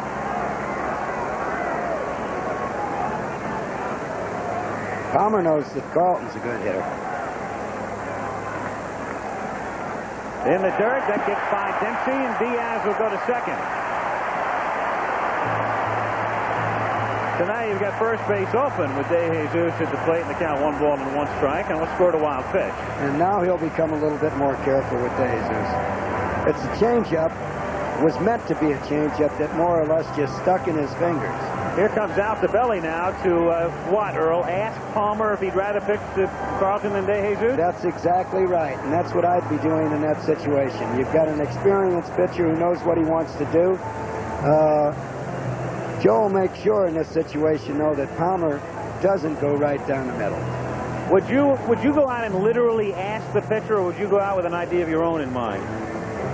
If it were a young pitcher, I'd make the decision for him. But if it were a Jim Palmer or a Steve Carlton, I'd give them the option of throwing the ball where they wanted to this hitter, because they can do that. That's a very good and honest answer, my friend. It's been happening for 15 years, not only with Palmer, but as Flanagan gained experience with Flanagan and other pitchers on the ball club.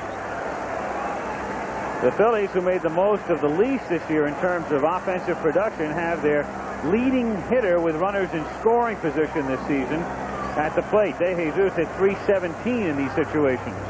High. Ball 2, 2-1. Well, he didn't come close with that one. Diaz at second, 2 down.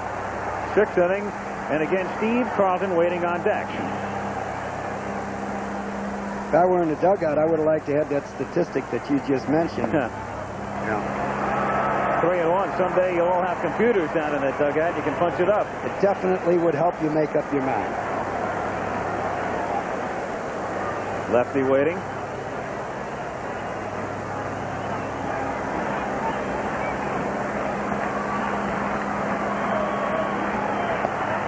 And he walks him. So your basic unintentional intentional walk. That's exactly what it was. So In the Carlton meantime, will come up. The wild pitch was the key. Well, Owens is checking to see how Carlton feels.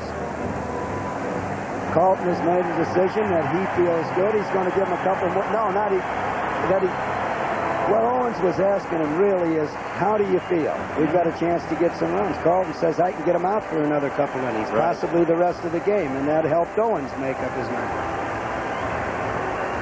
So Steve Carlton, who is 0 for 2, has grounded out twice. Good hitter through the years. Doesn't get cheated at the plate. So again, another future Hall of Fame matchup. Palmer facing Carlton. Up high, ball 1.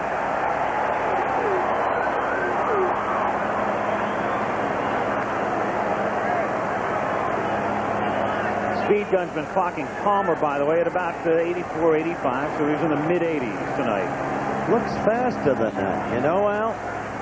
From up here he does, yeah. He does look a lot harder than that, but really the speed isn't what gets Palmer by. It's that little hop on the ball.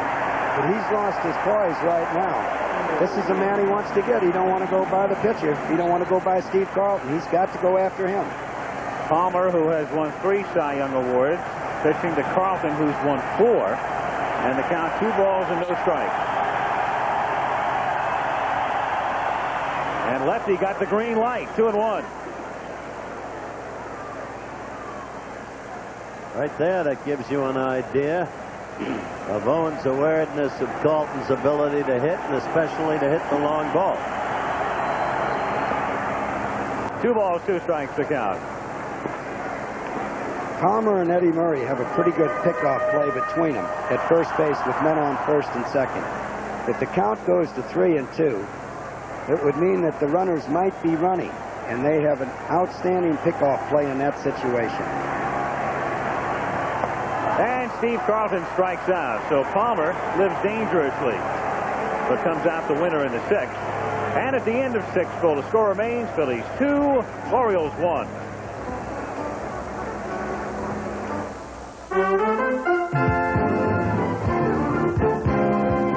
In the 7th inning with Rich Dower leading off and hitting it in the air to right field and curling into the corner, but Lezcano is there.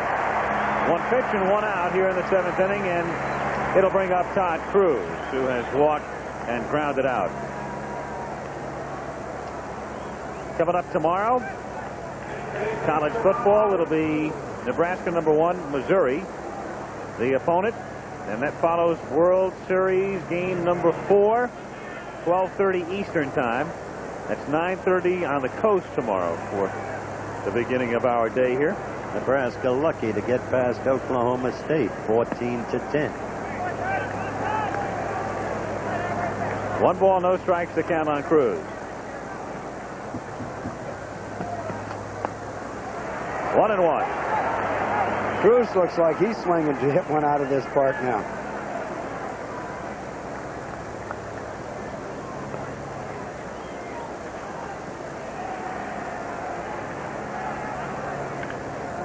Schmidt, he's right there this time. He's in the 3rd and throws him out. Guy's a vacuum cleaner. He owns that spot. And he's right up against the line here, protecting a 1-run advantage. Here he is. Right there. He knows how to play that dirt part of that turf. Yeah. Which is strange for players who don't play there all the time. Play on artificial turf all the time. Dempsey, the batter, takes outside. Of course, Mike has a tremendous amount of experience. He spent his whole career here in this ballpark, and so many of the surfaces around the National League are artificial turf. He's right at home. 2-0 the count. Steve Carlton began his career, of course, with the Cardinals, and then to the Phillies in 1972. And that was the season the team won 59 games and Carlton won 27. It was the only thing they had to cheer about and won the Cy Young. Fouled away. That's Carlton's 99th pitch. So 100 pitches coming up here in the 7th inning with 2 out. 2-1. Well, there was a time when Carlton would be just as strong after the 140th as he was on the 1st. Well, Rick gets on. Benny Ayala will be up. He's at the bat rack.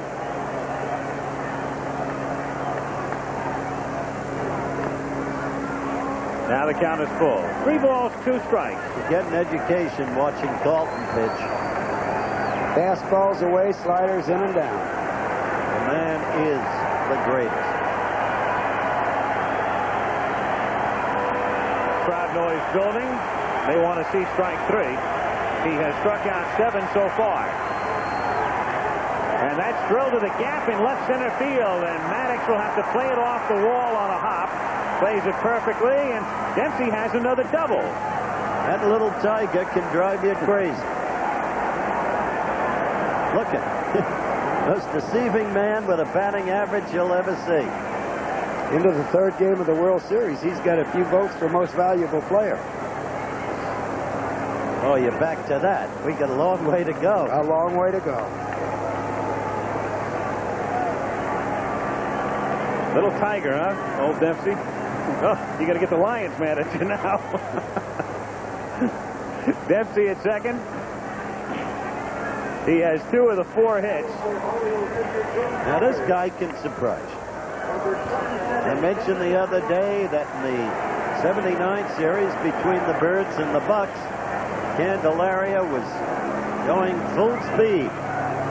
There's Osteen going out to talk to Steve, see how he feels, whether or not he's weary. And Ayala blasted Candelaria. You remember it well, Earl. Home run. Yes, I do. And Holland in the pen. And what they're talking about on the mound right now is their scouting report of Benny Ayala, whether they should throw him breaking balls or whether they should throw him fastballs. The scouting report is that he's a poor hitter. Who can hurt you with one swing of the bat. That's right. Because Benny can go deep. You just mentioned that, Howard. But Benny Ayala is a fellow who's not afraid to walk up to that plate and look for the slider on the inside half and give Carlton all the fastballs he wants to throw at times. Oh, how he had second first and don't get the call. I thought that was a swing. He really works ahead of Carlton. He has them chasing. That's exactly. You know what Ayala really is? He's a typical Baltimore situation player. 1-0 pitch to him is low and inside. 2-0 now. Both sliders. That's exactly the pitch Benny went up there to hit. He got that pitch and was still fooled on it. You saw Epi Ayala. There's Dempsey at second base with 2 down. 2-1 Philadelphia. In the dirt, gets away from Diaz, and moving up to third is Dempsey. So Carlton bouncing one, and that's a wild pitch charge to see. They do scratch and claw, don't they, Al? Well, it's been an interesting series, and I think well put by you the other night, Howard, in the sense that you look again at the advancement here, that for people who really like baseball, these have been 3 very good games. If you tune in at the end of the year and that's it, and if you equate excitement with offense, then maybe it's a little disappointing. Well, the count's 3-0, and I would think that Benny's got to go ahead if it's the type of pitch he wants.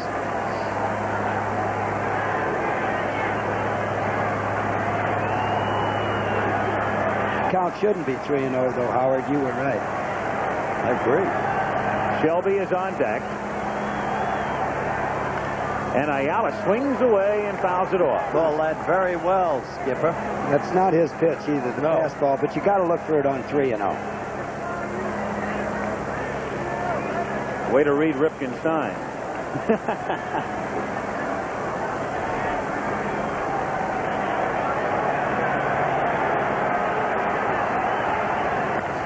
Liner by Smith, and Dempsey comes in to score. Like I said, a Baltimore situation player. And that was a slider on the inside half of the plate, the pitch that Benny went up there to look for. And here comes Paul Owen. Again, he fell behind, 3-1. And a line drive base hit, so with 2 out, Dempsey a double, the base hit by Ayala, the pinch hitter. We're tied, and Carlton is gone. As Owens goes to the mound, Epi Ayala happy about the turn of events here, so Carlton has to come out, and Al Holland will come in with 2 out of the 7th inning. Well, there may be a psychological impact here. They're against the biggest man in the world and what he does, Steve Carlton. They're down 2-0, bases filled, none out, they don't even score. They could have died, but they didn't. That's why it's an interesting series. We'll be right back. Well, here he is, Al Holland, and he has just begun to warm up right now. It takes him a long time to prepare the mound to his satisfaction. But once he's in there, he just says, give me the ball. And he'll be facing John Shelby with Ayala at first base. Ayala has good speed, Al, but he is not a good base runner. Yet, Holland and Diaz have had 13 bases stolen on them in 14 attempts. That's the information that you'd like to have gotten from your scouts if you're sitting in the dugout. Well, you wonder why not put in a pinch runner for Ayala, since he's admittedly not a good base runner. Well, as you said, he's got good speed, Howard, and there's a possibility that Joe Altobelli might send him, but I really don't think he'll go in this situation. So Shelby will be coming up. A game in which the Phillies picked up single runs in the second and third. And there's Sammy Stewart. He'll be coming in because Ayala pinch hit for Palmer. So we'll see Sammy in the bottom of the 7th. And then Baltimore has gotten even on a home run by Ford in the 6th. And here in the 7th inning, a double by Dempsey. And the single by Ayala, and it's 2-2 in Game 3. Matchup tomorrow, John Denny and Storm Davis. And remember, it's a day game tomorrow, 12:30 Eastern Time, 9:30 a.m. on the West Coast tomorrow. Shelby, 1 for 3 tonight, 2 for 6 in the series.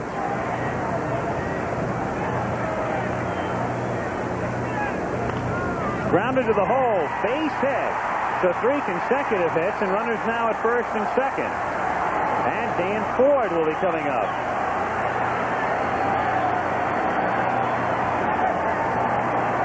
Ford's a good fastball hitter, but I don't think Holland's going to change his pitching pattern. He never has.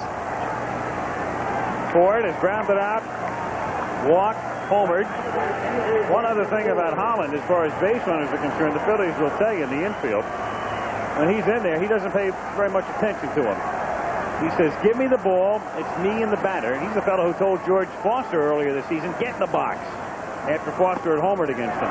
Strike on 1. He was after that first fastball, but that had something on it. He was looking for it. Against a pitcher like this, Ford will normally hit to right or right center. Normally, not always.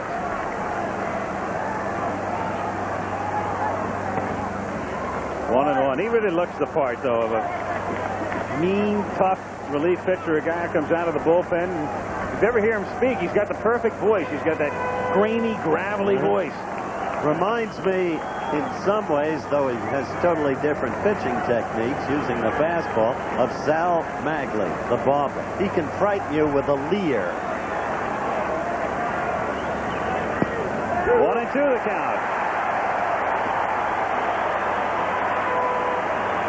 Some resemblance, too, to Raboski, when Raboski was a hot pitcher. Remember, Al? Well, they had Hungarian had some tremendous years. That was one of the great acts in all of baseball. That was a good act. I enjoyed that one myself. Wonderful. 1 ball, 2 strikes.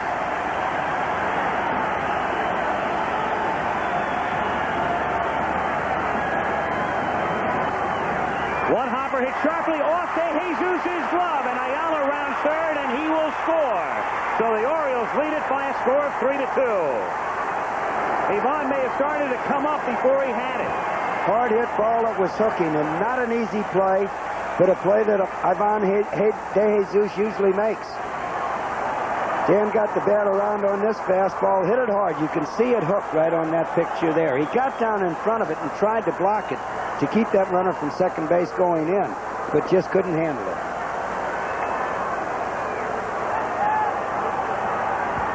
So it's 3-2. We'll wait and see how they score it.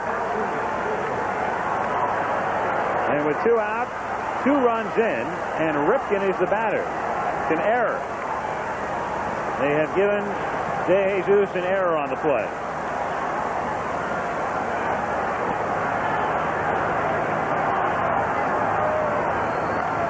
Foul back.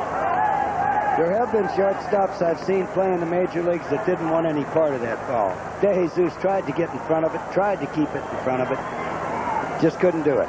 Especially on AstroTurf. So the crowd has been quieted down now by the circumstances in the 7th inning, which started innocently enough, the first 2 men going out. In the air to center field, and the Secretary of Defense, Maddox, is there to wrap up the inning. But a fruitful one for Baltimore as they get 2 runs, 3 hits, a big error, and a couple left after 6.5 at the Vets. It's 3-2 Orioles. Back after these words from your local station.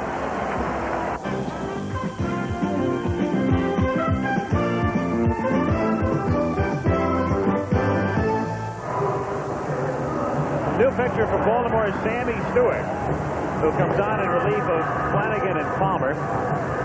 Sammy Stewart working with the lead, and of course back of him, the Orioles also have that fellow, Tippy Martinez. What a year he's had. 9 wins, 21 saves, and underwent an appendectomy in mid-season. But Earl, I think Altobelli's strategy is obvious here. They've got a substantially right-handed hitting lineup now. Put in Stewart and force Owens to make the moves to bring up the Greg Grosses of the world. They're going to be putting a uniform on you and put you in the dugout to do some managing here. You're going to get the Cubs job or the Cleveland job or some job. I don't want the Cubs job, and they wrote in New York, you were getting the Cleveland job and part ownership. But I had dinner with Gabe Paul and Phil Segui last night, and they never heard of the story. They probably never heard of me. By the way, there's a delay here because there's a fan on the field, and we're not going to show it. They'll get him out of here in a second, and we'll get underway.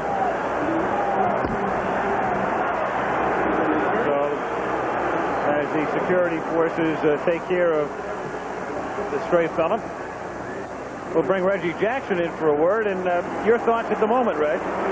Well, right now, I think the Baltimore Orioles have shown that they're going to stick with it. They're going to hang in there. You don't get to a World Series by not really playing well all season long. They've had a tough go trying to score runs. Eddie Murray has had a tough time, as we all know. And the nice thing about it is that Baltimore bench, that so-called Baltimore Magic, has seemed to have risen to the occasion. Steve Carlton sailing along, and all of a sudden, a few base hits, a walk here and a walk there. And the fear of facing Steve Carlton when he's on a roll is what Baltimore's after right now. Rich, that's typical of the Baltimore team's character. It took Rick Dempsey with 2 outs to start the thing going. And that Tiger is always in there. Well, that's the Baltimore situation player, which you talked about in the very first telecast, Benny Ayala. And then, what a human interest story Dan Ford has become because of his ability to come back from the sculling. And go ahead. That's very, very true, Howard. Let's get back to the game here and see what guys like Mr. Morgan and people like that can do. First thing to Morgan is a fastball high. First thing that Joe looks at, the count is 1 ball and no strikes. Foul back, and the count is 1-1. Morgan, Lezcano, and Schmidt are due up. Sammy Stewart had a great second half. And Ray Miller, the pitching coach, told me before the ball game that Sammy was now getting the 4 of his pitches over the plate. He throws the ball 90 miles an hour. He's got a good overhand curveball. He's got a slider and a decent enough change to keep him off strike. 1 ball, 2 strikes the count. Morgan with 2 home runs in the series. He's 4 for 11 in the series, and that pitch just misses. 2 balls, 2 strikes on Joe. Well, Philadelphia isn't going to quit either, and this game's far from over. They've got 1/3 of their innings left. Game's only 2/3 over. Fouled away, and the count 2-2 on Joe. Love the way Morgan hangs in.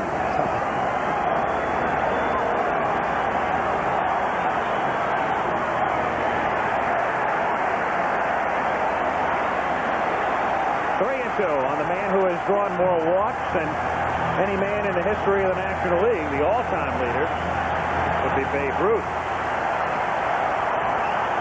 Morgan pops it up in foul ground and back out of play. Paul Owens, at the age of 59, came down from the front office to replace Pat Corrales. A tremendous hand when he was introduced tonight. 12:30 Eastern Time tomorrow. And Morgan is aboard.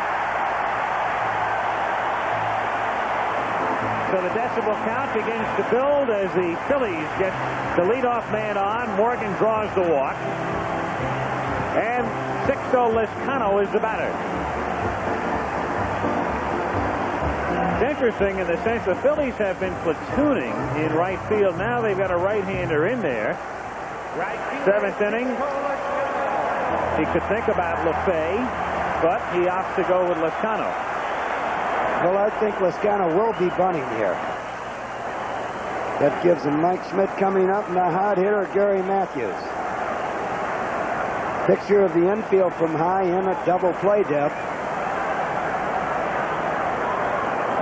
Morgan, who still can run it at the age of 40. 681 lifetime steals and 18 this season, and he was caught only twice. And he was hurt a good part of the year. That's bunted in the air and back over the screen. Morgan had an excellent lead then, Earl. Did you notice he had that right foot out on the AstroTurf?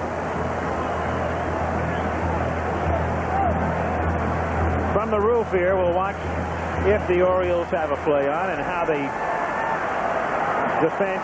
Cruz should be charging. He is, and it's fouled away again. So it's 0-2 now on Lizcano.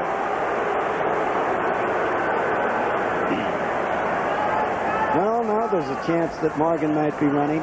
Try to stay out of the double play.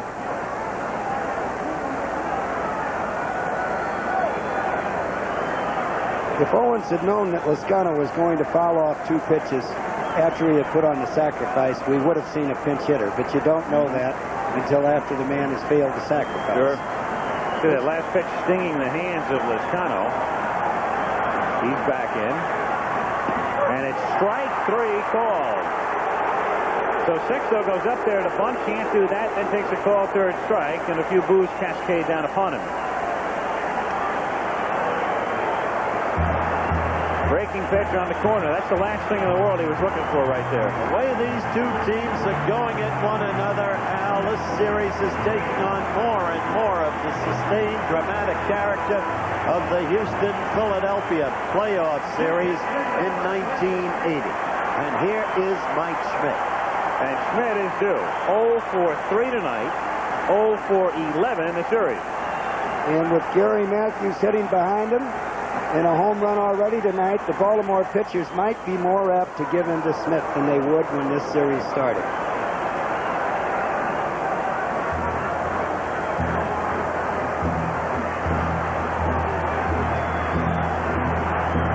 Schmidt had a great playoff series. 7 for 15.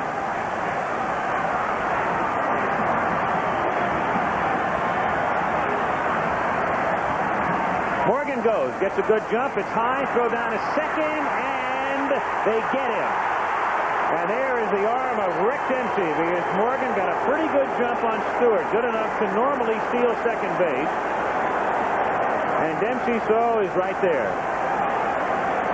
What has happened right here is that now it gives Sammy Stewart a chance to work carefully on Mike Schmidt. However, when Joe Morgan started to go, he did have a good jump. He had a good lead. They underestimate that arm of Rick Dempsey. Yep. 1-0 pitch, swing and a miss. You might wonder, why would Morgan be going in a situation like that? He knows, I mean, he's a veteran. Obviously, Joe felt he had it stolen. He thought, if I can get that good jump, nobody's going to throw me out. Nobody gets the ball away more quickly than Dempsey, nor more accurately. Now, Eddie Murray is questioning the count with the first base umpire. Scoreboard has it 1 ball and 1 strike.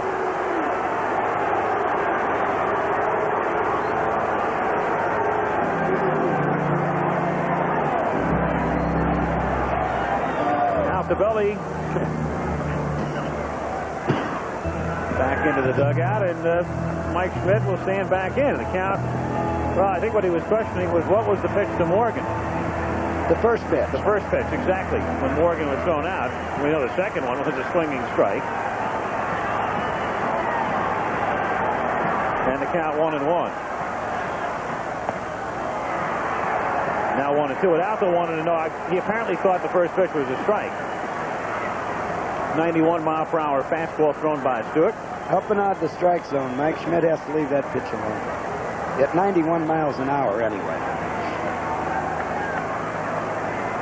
1-2 the count. 2-2. They give Schmidt a lot of room on the right side.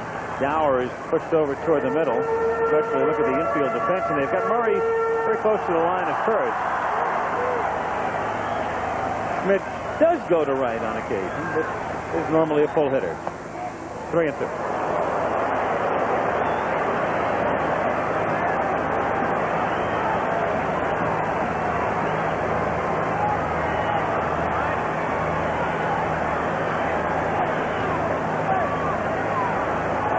Morgan has good power to right. When he goes to right, there's a chance that the ball might go out the ballpark. Schmidt, you mean? 3-2 pitch is swung on and missed, and Mike is gone. So Sammy Stewart comes out of the bullpen to strike out a couple. He does his Holland invitation. And we'll see Al facing the Orioles in the 8th. It's 3-2, Baltimore. Ripken over in right field as we start the top of the 8th inning. Al Michaels, Howard Cosell, Earl Weaver with you for Game 3. Baltimore on top 3-2, and Eddie Murray. And that, of course, goes back to what happened in 1979. 1 for 32, his last 32. 0 for 3 tonight. Fouled back. If there's one thing both of these teams have, it's character. Both of them. And you must say this for the Birds and fans. They have moved ahead without this man contributing.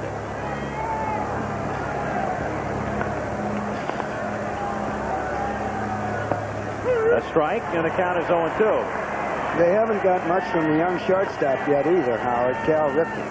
That's interesting in light of the fact that Ripken and Murray really have to carry this team, and yet here they are even in the series of a game apiece and leading in Game 3 without their key men hitting. Schmidt, of course, balancing off from the Phil's side. In the air to right field, Hayes started in and now drifts back and makes the catch on the edge of the warning track. One away in the 8th inning. Danny Ford foreground and Benny Ayala behind him. Two of the key men tonight for the Orioles. Ford hitting a 6th inning homer, and Ayala the pinch 7th inning single to tie the game, and then he came in to score the go-ahead run. You know, if Ayala never batted till next World Series time, he's still worth having on your golf cart.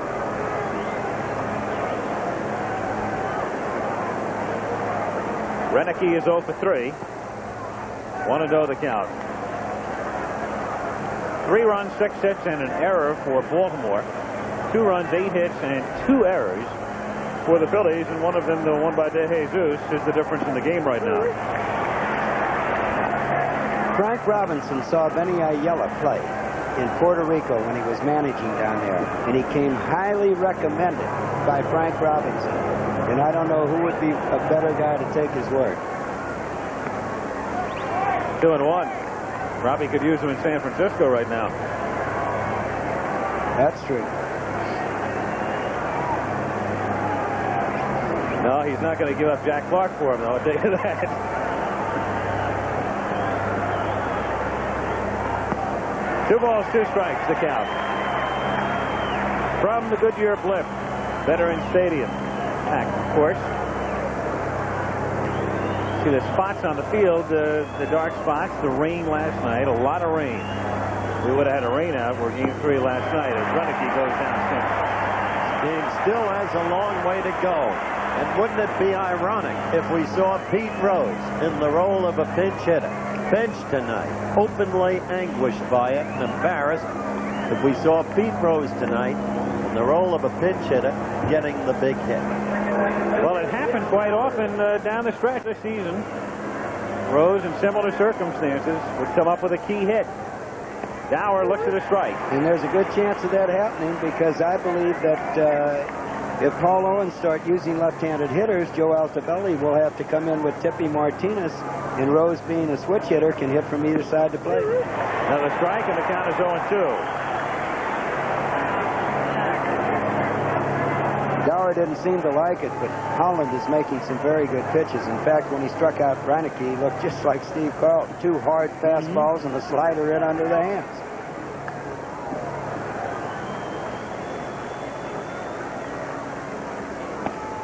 And he strikes him out.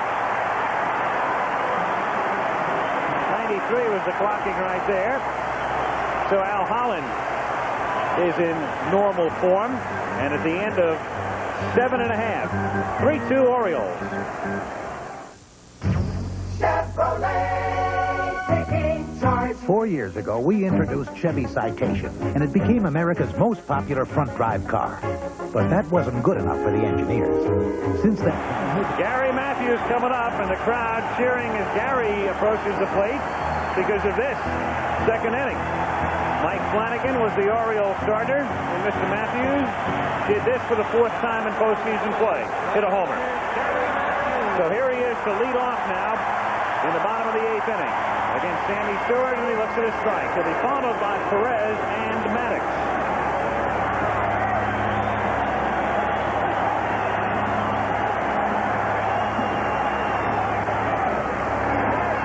And the Oriole fan again Tippy Martinez.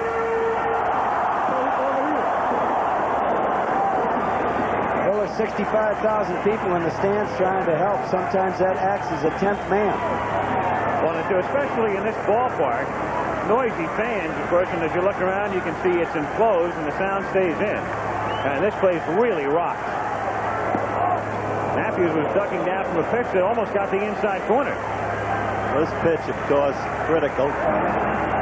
These fans, a very special factor. Look at that pitch again. I'll explain why in a moment. 2 balls and 2 strikes. Stewart shaking Dempsey off a couple of times because he wants to throw the fastball and gets him. And he threw it. Now, Earl, was he shaking him off because he wanted to throw the fastball, or were they just trying to deceive Matthews and give Gary something to think about? We do both of them. We really do. Here comes the strikeout, threw the ball right by him. But that curveball had set up that fastball. But yes, the catcher at times does give the pitcher a shake-off sign just to confuse the hitter. Perez takes outside, ball 1. 3 strikeouts consecutively for Sammy Stewart. This is the way we've seen Sammy Stewart pitch as a rookie, and Ray Miller told me before the ball game that he did this the second half of the year consistently. 2-0. Storm Davis will pitch tomorrow. There he is. And that's a 12:30 Eastern time start, so it'll be a short night for these two teams. 9:30 a.m. West Coast tomorrow morning, game 4. Won't be any longer for us either. Nope, they're really taking more time now. Perez gets under it. Mile high pop, shallow left field. Ripken going out and makes the play. So 2 down, and Gary Maddox will be the batter. Maddox 0 for 3. Reggie Jackson will be on Nightline tonight. Tommy Lasorda will be there talking with Ted Koppel about the game. Howard mentioned Lasorda here before. Tommy, of course, is doing some columns for USA Today during the series. So I said, there he is, the old columnist. He said, I'm a correspondent. I should say one of my favorite people on earth. There's a book coming out shortly. Right-Ed took a poll, 2 players of each team in the majors, and the most enthusiastic fans by vote were these, the Philadelphia fans. So they do have an impact. Foul back, and the count 1 ball and 1 strike. Of course, they've gotten used to winning. They had a long history of losing. Then, of course, the Phillies got hot in the mid-'70s, and so did the Philadelphia Flyers, and the 76ers are the defending NBA champs. And, of course, the Eagles went to the Super Bowl a couple of years ago, so everything turned around in the city. One of the great sports cities anywhere in the world. Outside, 2-1 the count.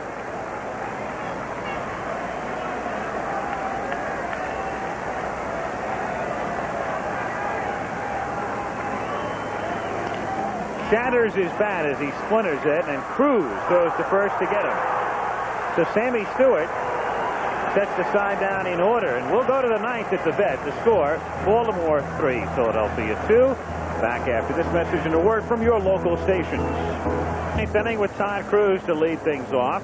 Then Rick Dempsey, then Sammy Stewart, who figures to hit for himself the way he's going. Al Holland starts the 9th inning by delivering a fastball that is popped up. Joe Morgan is in the neighborhood along with Maddox. 1 pitch and 1 out. That takes care of Cruz, and now we'll see Dempsey. Now, when the Phillies come up in the bottom of the 9th inning, due up Diaz, De Jesus, and then Holland's spot. On the bench, the left-hand batters, Greg Rose and Joe LeFay, and of course the switch hitter Pete Rose. Right-hand hitter Bob Kinnear. As you look at Dempsey, who has 2 doubles tonight. But I suggest that up to this moment, Dempsey is the hero tonight. Well, he doubled in the 5th inning. That didn't lead to anything, but then he doubled in the 7th inning, and that got him started. Coming in to score on Ayala's base hit. Earl, I don't understand why Owens hasn't made a move yet. Bring up some of those lefties. The only thing that you can think is that he does not want Tippy Martinez in the ballgame. Tippy's been up, loosening up ever since Stewart came in. 0-2 the count. By the way, if you're wondering about Von Hayes in right field, taking over in the last inning, word on Lascano. Remember you saw him in a little bit of agony after he tried to bunt in his last time at bat. A little contusion on the hand, and Thus, he's out of the game. No balls, 2 strikes to count here.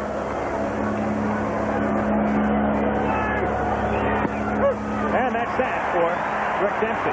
What a pitch. All through the series, each time a pitcher's come in, he's looked better than the pitcher before. And we've seen some outstanding pitching. So here's Sammy Stewart.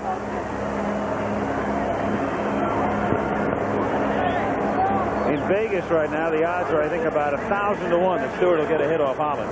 More than that.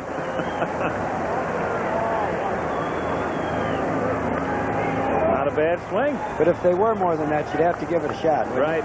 No, absolutely. I'll still never understand the Giants trading this man. Along with Morgan. In that deal, they picked up, among others, Mike Krukow and Mark Davis. 0-2. There's Edward Bennett Williams, owner of the Baltimore Orioles. He's a remarkable man. You have no idea of how tense he is during a game. That's true. Well, his heartbeat will jump a couple of notches as the Phillies will come up in the bottom of the 9th inning. His Orioles are on top as we've played 8.5 in Game 3 of the 1983 World Series. Orioles leading 3-2. Top as we've played 8.5 in Game 3 of the 1983 World Series. Orioles leading 3-2. Gorgeous shot of Veterans Stadium, and LeFay is going to lead off in the 9th inning, and Al Cabelli is going to the mound. LeFay has been announced as the pinch hitter for Bo Diaz. Now he's got Tippy Martinez in the bullpen, and that's something you rarely see. An inning begins with a pinch hitter being announced and the manager going to the mound. You almost never see that. Well, it is rare, but I've seen it happen before. And that's what Aldabelli was waiting for, the first left-handed pitch hitter. And it's a gutsy move.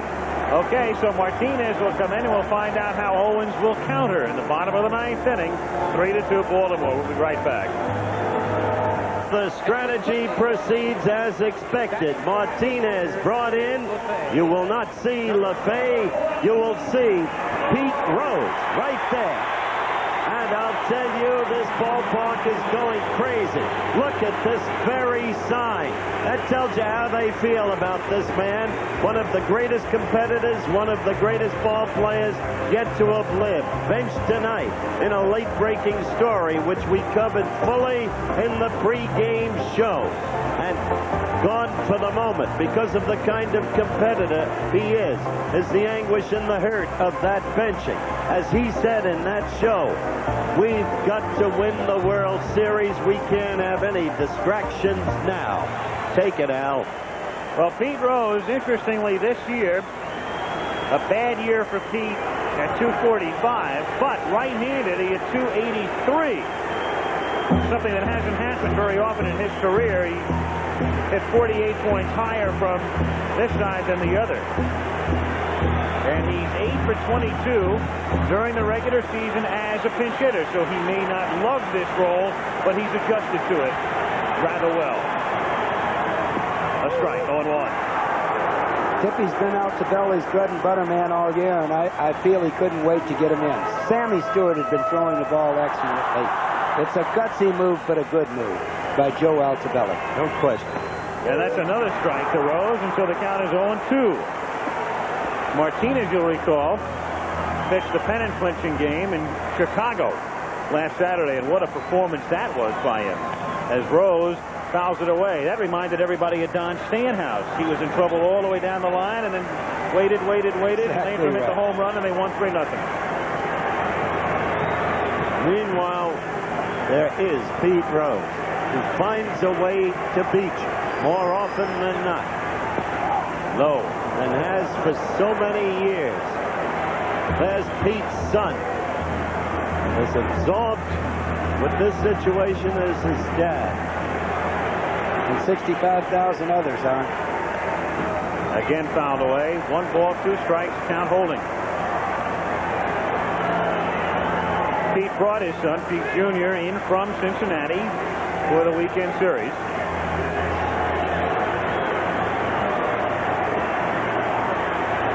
And Rose hit the grounder to the left side. Cruz over to first. The feed grounds out, and there's one down here in the ninth inning. One away. And Devon De Jesus, the batter. He's had a perfect night. And he won't even, he will come up with Ozzie Virgil now coming out on deck. I don't suppose there was a time in Pete's career when he more wanted to get a base hit because of tonight's circumstances. But Martinez equal to the occasion. That's the truth, Howard. There's no doubt about that. 0-1 the count. 65,792 looking on. 1-1. This is Martinez, Carol Martinez.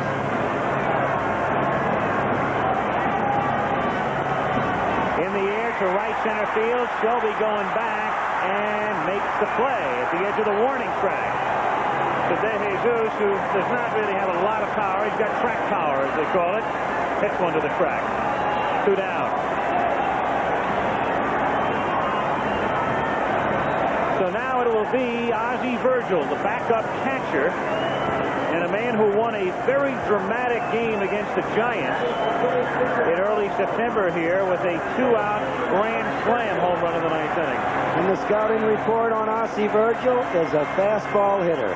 They say he looks fastball almost every pitch, and I doubt it very much if Chippy Martinez throws him a fastball in the strike zone. And the grand slam home run he hit that you mentioned, Al, against the team that his father played. His dad, former Giant and now a coach at San Diego.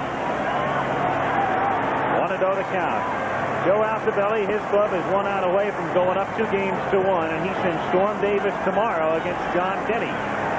12:30 Eastern time. Chopper to short. Ripken waits, throws to first, and the Orioles take the lead in the series.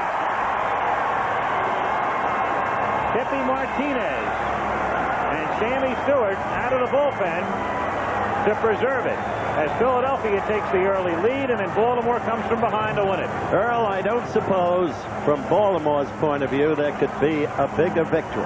They beat mythology in Steve Carlton. They seemed beaten when they didn't score with the bases loaded and nobody out. And Eddie Murray had failed them again. But they did it. It was an outstanding ball game, Howard. We saw one of the better World Series games, and now Baltimore leads 2-1. We'll be right back.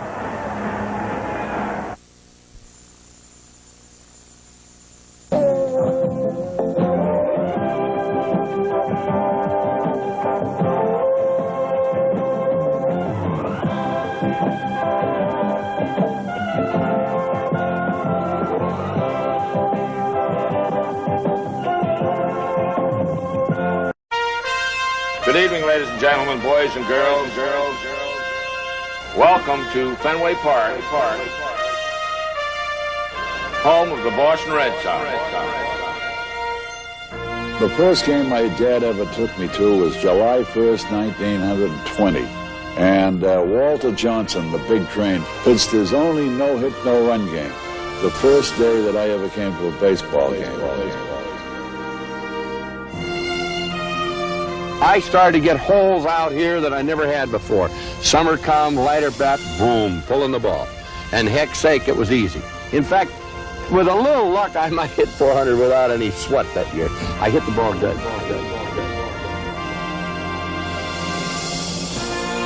I don't think we realized that we had won the pennant until we actually were in the World Series with the Cardinals. You know, it was like some dream. Once you go between the lines, you know, you're wanting to prove to everybody that you're the best at your position and what you do. And throughout life in my family, I've been taught that winning's the only way and losing's not accepted. You just have to come back and do the best we can. But I like it when people say we can't do something because it gives us a chance to prove them wrong.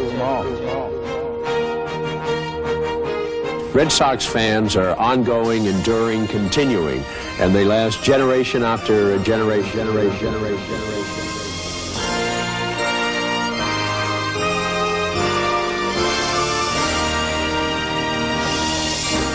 Forever Fenway.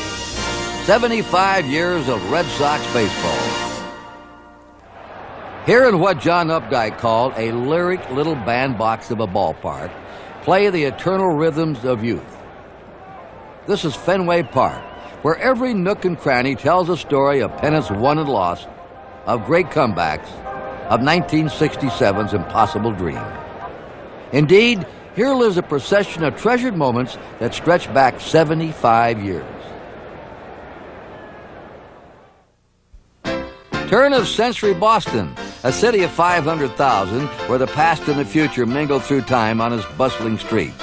While the modern age swept through the city, the Boston Americans were sweeping baseball fans off to the Huntington Avenue grounds. The one-time carnival site was home to Boston's American League team, which was officially named the Red Sox in 1907. But soon after moving in, the team's popularity outgrew its modest ballpark. So in 1911, team owner John I. Taylor ordered the construction of a new park between Lansdowne and Jersey Streets in the heart of the Fens. A year later, the new home was unveiled, and on April 20th, 1912, Fenway Park was officially christened when the Red Sox beat the Yankees. At that time, Tris Speaker starred in what is still considered one of the game's golden outfields. He was flanked by Harry Hooper in right and Duffy Lewis in left. Lewis had the unique task of negotiating a 10-foot embankment in left field, which he played so convincingly it became known as Duffy's Cliff. Then there was Smokey Joe Wood, who reached his peak in 1912 when he went 34-5. But no game brought more notice than the dream matchup with Walter Johnson. After Johnson's claim that no man alive can throw harder than Joe Wood, Sox fans flooded Fenway to settle for themselves the hottest issue of the day. Johnson had already won 16 ball games straight, and Dad had won 13, I believe, straight. And it was the thought that, well, perhaps those two should go against each other. So they advertised it in the papers like you'd advertise a fight, you know, the triceps and this and that. And around the first base side and down the third base side, the people were jammed right up almost to the baseline. Fans in the outfield held back by ropes from getting onto the field. And it was 1-0 ball game, and it was decided by two doubles, one by Speaker and one by Lewis. And either the one by Speaker or the one by Lewis went into the crowd, and normally wouldn't have been a double, but it went into the crowd, so it was a double, and that scored the run. And that's the way it turned out. Wood ended up tying Johnson's record with 16 straight wins and continued to amaze in the World Series when the Red Sox took on the powerful New York Giants and their best, Christy Mathewson. Mayor Honey Fitz raised the curtain on Fenway Park's first World Series, and the Red Sox capped off their first season at Fenway by becoming world champions, thanks in part to Fred Snodgrass and his fatal error in the final game. The series was marred by an incident involving Nuff Said McGreevy and his famed Royal Rooters.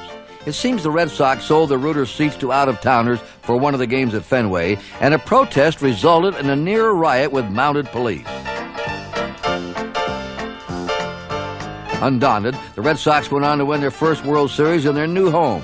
The city of Boston held a magnificent parade, and everyone turned out to hail Smokey Joe Wood, whose 3 series wins helped make Boston the world champs of 1912. No one knew it then, but the glory days at Fenway had only just begun.